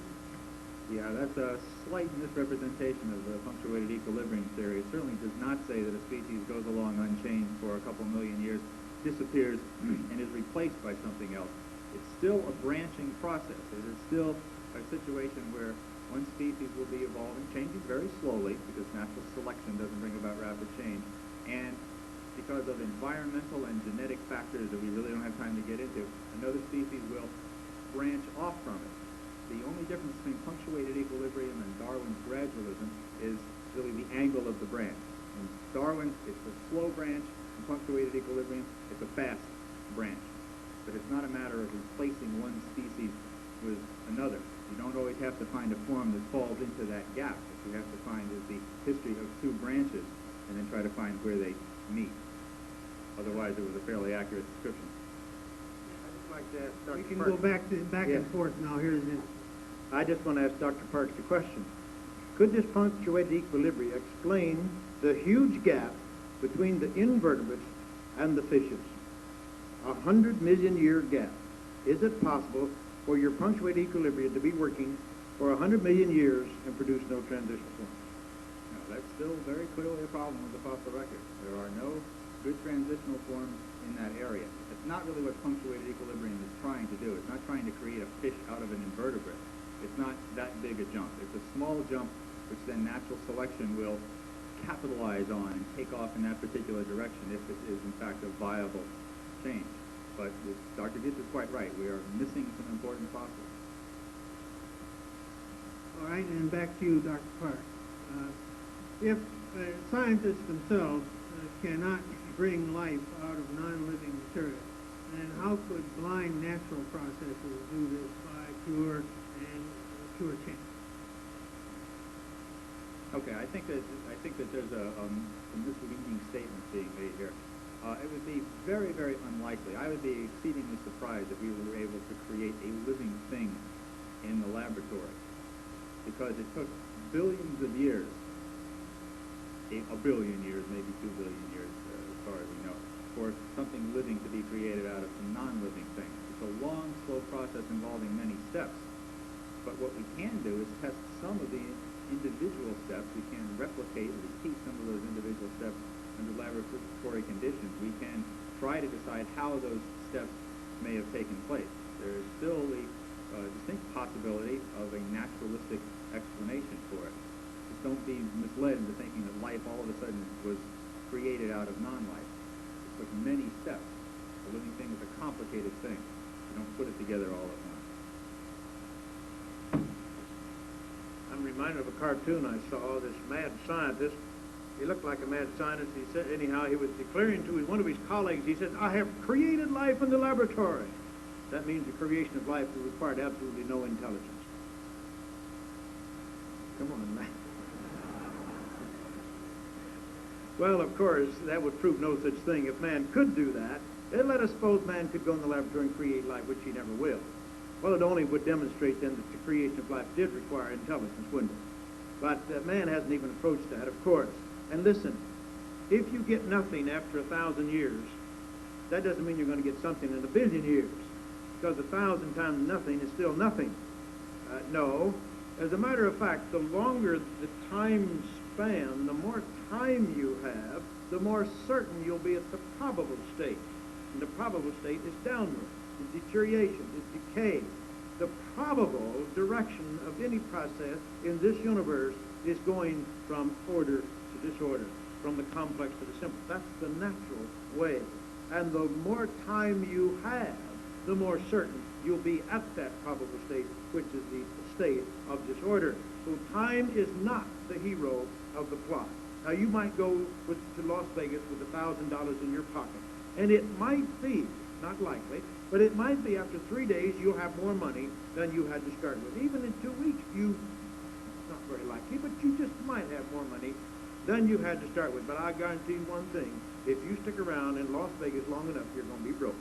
You're going to arrive at the probable state, which is you're going to be broke. The longer you're there, the more certain it is you're going to be broke. And time is not the hero of the plot. It will not solve the problem. All right, the next question is for Dr. Gish. Most of this questioner asked, most of your evidence, or much of your evidence, seems to be statements of opinion of prominent scientists. And the questioner wants to know, what experimental research results can you point to support creationism? I'm a protein chemist myself. I spent many years in putting proteins together. And from my personal experience, ladies and gentlemen, I can testify that it's hard work. Even though I'm an organic chemist and I use the devices of all the other organic chemists that could be applied, and I worked hard and I spent months at it, it was very hard work to put these things together. I know from my personal experience those things do not go together spontaneously. Those amino acids do not arrange themselves in any particular order unless you put them in that order. And with my experience in the field of biochemistry, with my knowledge of the incredible complexity of life, the purposefulness in every detail of the structure and the function of living cells, the coordination in time and in space that is absolutely essential for the function of even the most primitive living cell, I can tell you that would never put itself together spontaneously by the natural laws and natural processes that are operating on this earth today. That is my own particular field, my own particular area of research. Now in these other areas, I have searched the scientific literature very thoroughly and very carefully. I am watching for everything that develops for our space program, for example, which is tremendously supportive of the creationist position, as we are discovering that each planet is uniquely different. It denies the fact that they all evolved out of the same cloud of dust and gas, you see.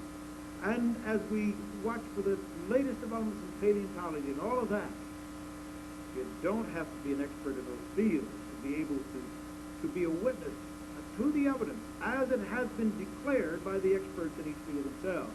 And what we are doing is synthesizing all of this information, putting it together, as was done by other scientists in their particular field.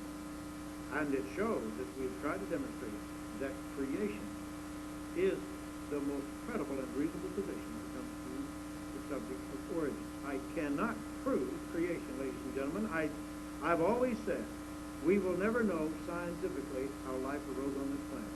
But I believe we can know scientifically how life did not arise on this planet. And I think we can exclude a naturalistic, mechanistic, evolutionary origin. And as Boyle said, that only leads creation. Would you comment, Dr. Park?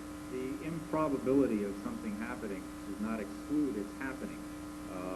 An example that's often used in debates like this, Dr. Gish has heard this one before, the improbability of all of us being in this room. The improbability of me being in this room is 1 in 4.5 billion, because there are 4.5 billion people on the earth. The improbability of me and you being in this room is 1 over 4.5 billion times 1 over 4.5 billion, a number which exceeds the number of elementary particles in the universe by the time you finish counting all the people in this room. But the fact is that it happened, and we are all here. Now, Dr. Gish would say that we didn't rise here just by chance. There was a reason that we are here, and that is in fact the case. But the reason that we are here is much more closely akin to evolution than it is to creation. We are not all here because of some divine fiat law, not the car, that automatically caused all of us to be in this room. Each of us is in this room because of a very, very specific set of processes. Our life histories, why we were interested in being here, how we heard about this debate, and so on and so forth. Saying that something is highly unlikely does not preclude its occurrence.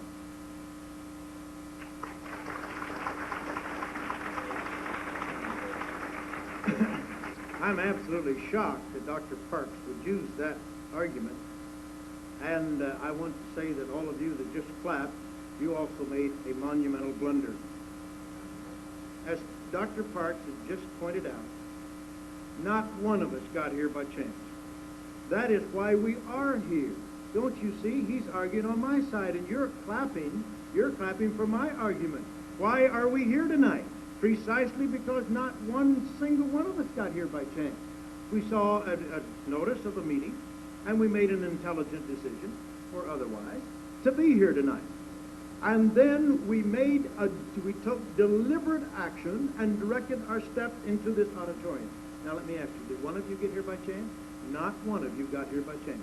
How does evolution work? Totally by chance. You're right. If we had to get here by chance, there wouldn't be one of us here, let alone 500 or 600 of us here tonight. But we didn't get here by chance. But evolution works totally by chance. You have proved my case. Thank you, Dr. Parker.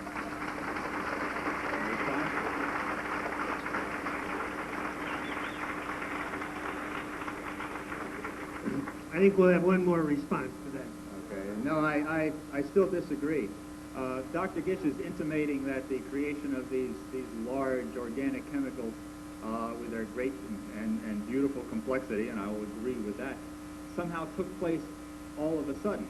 No, it took place by a series of steps over a very, very long period of time. The same kinds of steps, it's not a great analogy, but it's not bad, that brought us all here. We are not all here for precisely the same reason. We are here as a unit now, all doing the same thing, but we did not come here through the same series of steps. Just like macromolecules were not formed all at once, they were formed through a series of steps and individual reactions among the various parts of the molecule. Let me make one last comment. That doesn't affect the probability whatsoever. I don't care how you put a protein together. I don't care if you put it all together suddenly or you put those amino acids in sequence. The probability is the same. You have one chance out of 20 getting the right one in each case. And the overall probability is merely a multiplication of these probabilities. There's no way you're going to change that. Whether you flip a coin, you see, if you flip a coin, it comes up heads 1,000 times. It's got to come, you can figure out that probability. And you're not going to influence it. I don't care how much time you have. Perhaps we should go on to the next question. I must say I'm rather impressed by some of these questions. I'm in no sense learned about this subject, but I recognize some of these questions as being the questions on the subject. I think that's very good. Here is one case, for instance, for Dr. Park. Are there any kinds of species that show all of the intermediate changes in their process of evolution? Yeah. Are there any species, I think the statement is overstated, are there any species that show degradation, that is the filled gaps? Do we have a fossil record for the gaps in any one species, let's say? There are a few, not a lot, and that's fuel for Dr. Gish's fire, certainly. He mentioned, though, I can give you one example, he mentioned marine mammals and showed the humorous slide. There's a very nice sequence of fossil skulls showing the relocation of the nares, the nasal openings, from the front of the face, as it is in most mammals, back up the skull to the top of the head where you find it in marine mammals. That's one example. But for large gaps, certainly, we are missing each individual step. And that is, in part, a result of the speed with which these things happen and the unlikelihood, if that's a word, of finding a fossil. Don't put too much faith in the fossil record. Most organisms that ever lived never became fossilized, never had the chance to become fossilized. We have a lot of fossils. Somebody estimated recently that there may be 1 billion cataloged described fossils in museums throughout the world. That's just a minute proportion of all the organisms that have ever lived. Because you don't find a fossil doesn't mean that it never existed. Now, Darwin pleaded the poverty of the fossil record. He says, we certainly do not find this series of transitional forms, but he said it's because of the poverty of the fossil record. Well, David Ralph, the paleontologist at the Chicago Museum, the Field Museum of Natural History, pointed out about a couple years ago in the Field Museum Bulletin this argument no longer holds. We're 120 years after Darwin, and the record has become almost unmanageably rich. We have 250,000 different fossil species. We have millions of species available. The gaps are still there. Fact is, we're worse off than we were in Darwin's time, Ralph said. Some of these examples, he says, like the famous horse series, have now either been discarded or largely modified. They're not nearly as gradual as earlier supposed. Here's an article that appeared in Life magazine, April 1982, this month. It says, but this is the title of the article, Was Darwin Wrong? Excellent article. He still assumes evolution, but he points out some remarkable things here. He says, but the curious thing is that there is a consistency about the fossil gaps. The fossils often are missing in the most important places. When you look for links between major groups of animals, they simply aren't there. He goes on and points out the gaps are real. They're just not there, and we have plenty of fossils, but we just don't find the transition. Yeah. The next question is for Dr. Gish. Oh, Paul, one quick comment. Dr. Gish is quite right. Darwin supposed that when we gathered more fossils, that we would find all of these transitions. As we have gathered more fossils, as the fossil record has become richer and richer, we find that the gaps still exist. Or Darwin's prediction, at least, is not borne out. This new piece of evidence has to be explained, and that's what punctuated equilibrium is trying to explain. It's unfortunate those articles are all titled, Did Darwin Get It Wrong? No, Darwin didn't get it wrong. He just hadn't completed the idea. And he couldn't have, given the nature of the fossil record at the time. The next question is for Dr. Gish. Dr. Gish, are there any scientific methods available which show that the Earth is relatively young, that is, in the neighborhood of 10,000 years? Yes, as a matter of fact, there's a tremendous number of physical processes which do indicate that the Earth is young. Now, let me make clear, the evidence concerning the age of the Earth is equivocal. There are certain dating processes. This is a radiometric dating system. If you accept all of the assumptions in the method, and there's a whole series of assumptions absolutely required, and if you are willing to throw out all the dates that don't agree, and most of them don't, and all of this, if you're willing to do that, then you can derive an old age for the Earth.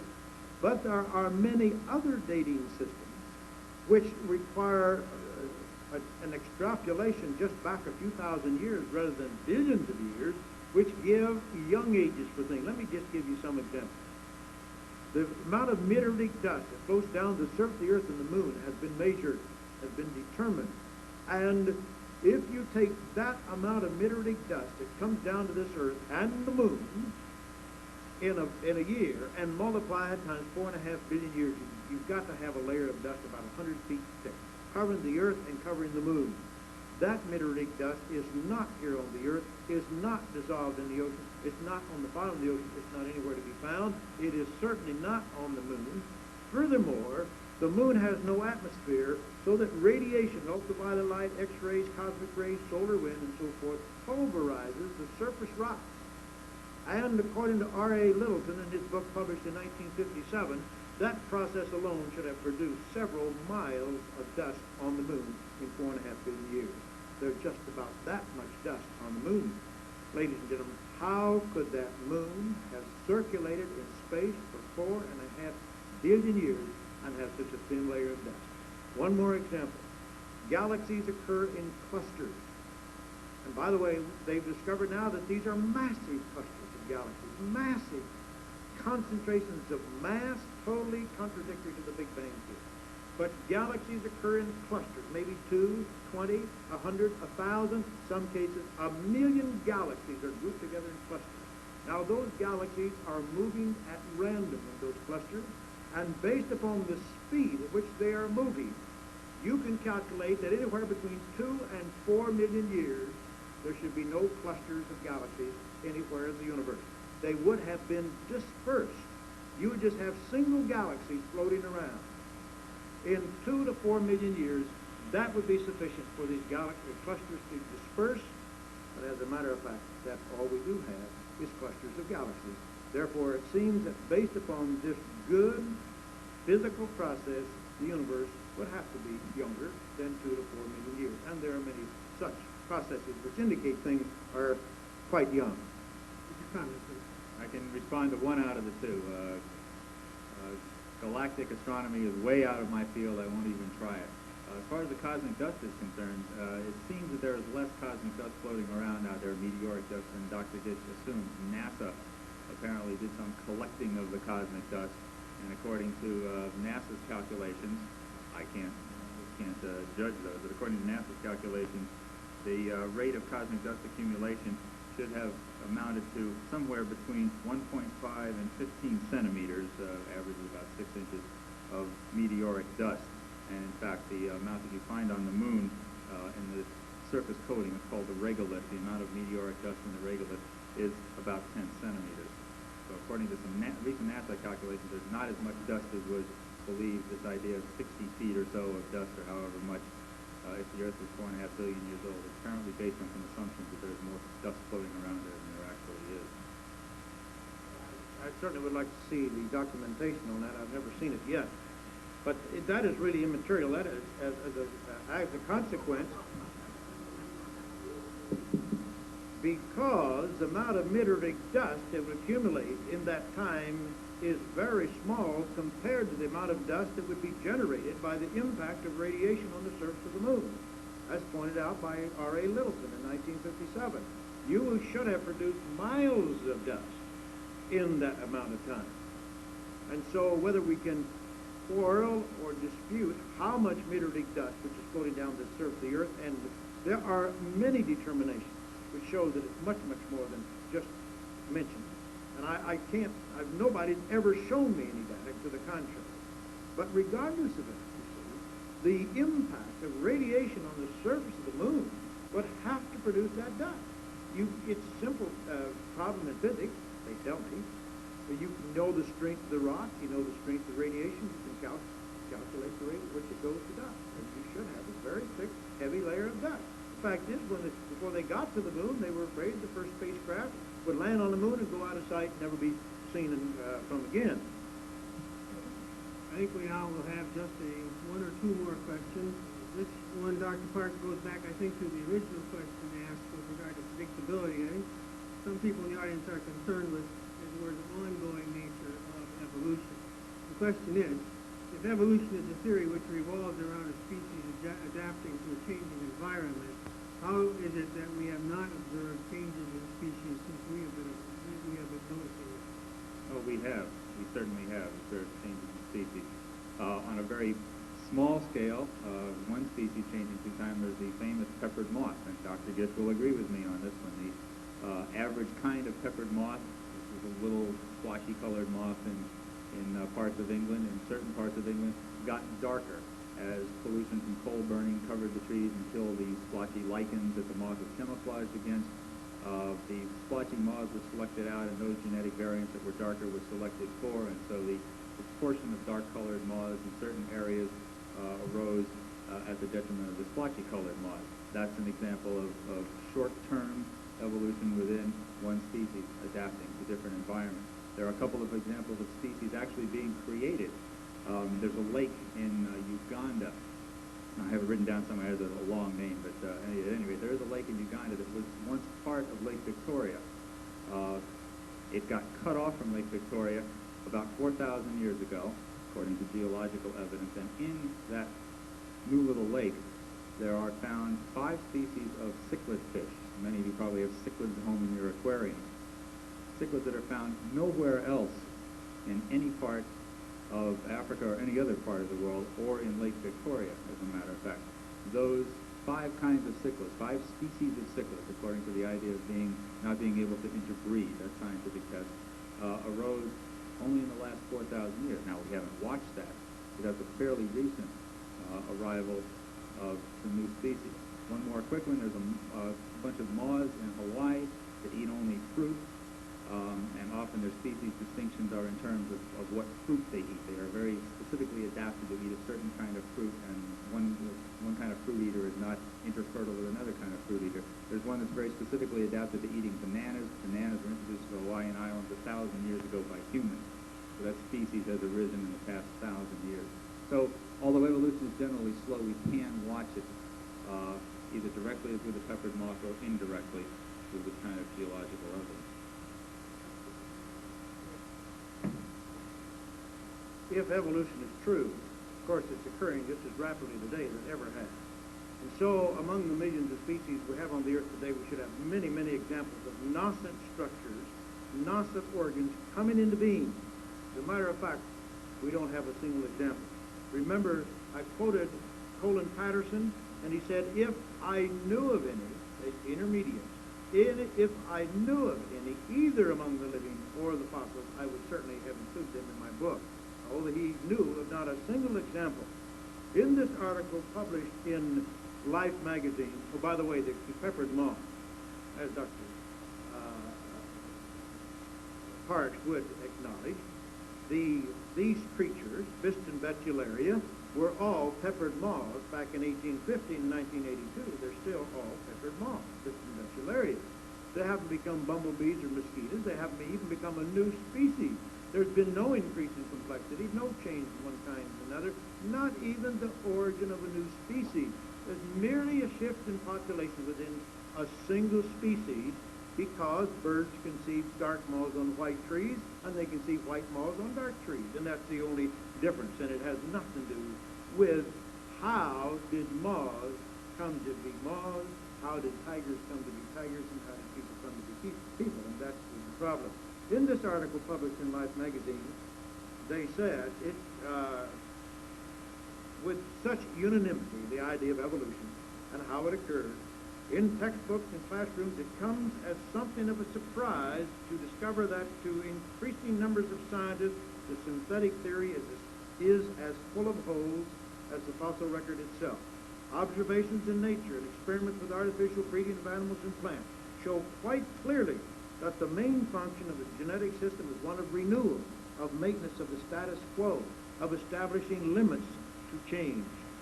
Living cells duplicate themselves with near total fidelity. And it goes on to say that you start with fruit flies, you end up with fruit flies. You've never generated anything new in any experiment, and we've never seen anything new generated in all the history of science. Fruit flies remain fruit flies, wheat remains wheat, and corn remains corn. I believe we will come now to the final question. I'll direct it at Dr. Gish, and then we will have a reply. And I don't want the fact that I happen to end up here have any influence on your view of the debate, of course. Dr. Gish, if fossils do not represent evolutionary trends, how do you explain the presence of fossils and their differing characteristics? How do we explain the presence of fossils? Again, let me refer to the submodels within the basic creation model. There are a number of these submodels, as I referred, as there are various submodels in evolution, including Goldsmith-Hochschild monster mechanism.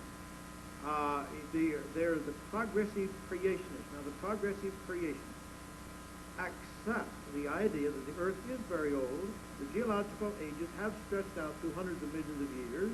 These creatures, nevertheless, were in each case spatially created, but God in his creation has spaced these creation, these various types, through time. They accept the generally held view of the geological column and so forth and so on. Now, there's the other view of that the fossil record is a result of catastrophe, particularly global catastrophes, including a worldwide flood.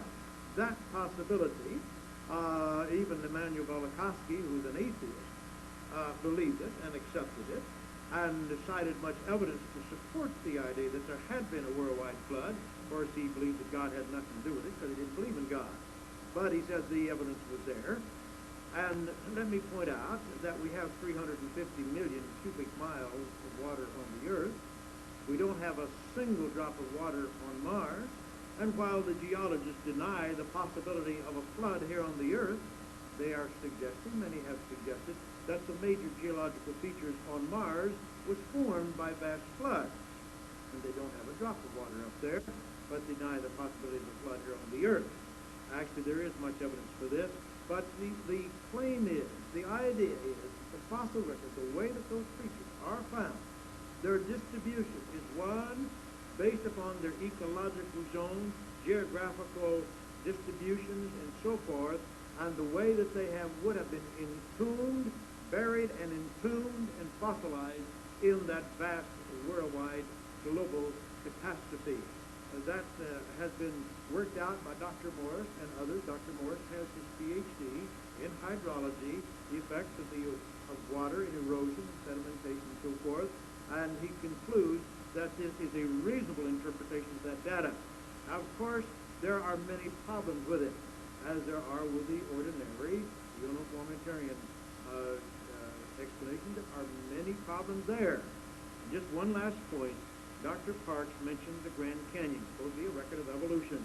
Okay? All right? I defy anyone to go to the Grand Canyon and dig out the fossils going up that wall and produce transitional forms.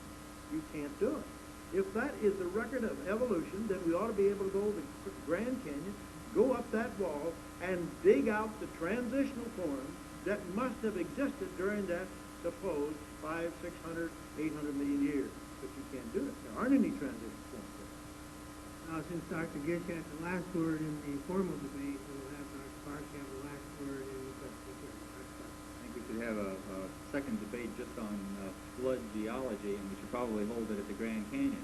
While we're defying people, I defy you to go to the Grand Canyon and look at the fossil record that's contained in the mile-thick layer of rocks in the Grand Canyon.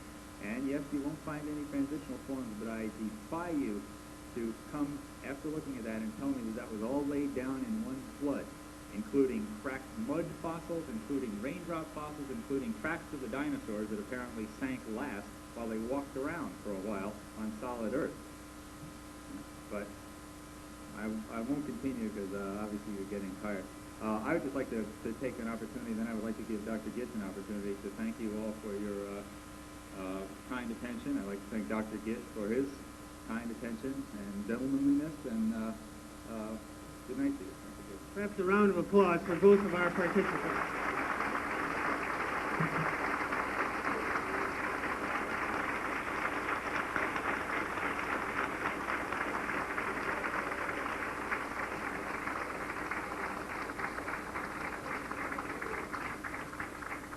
Thank you very much, and we hope to see you again.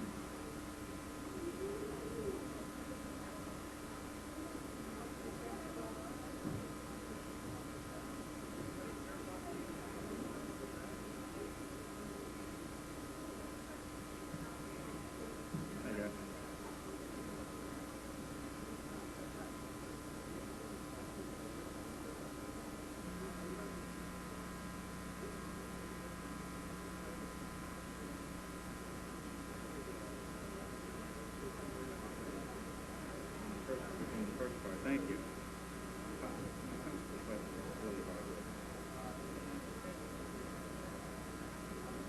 Thank you very much.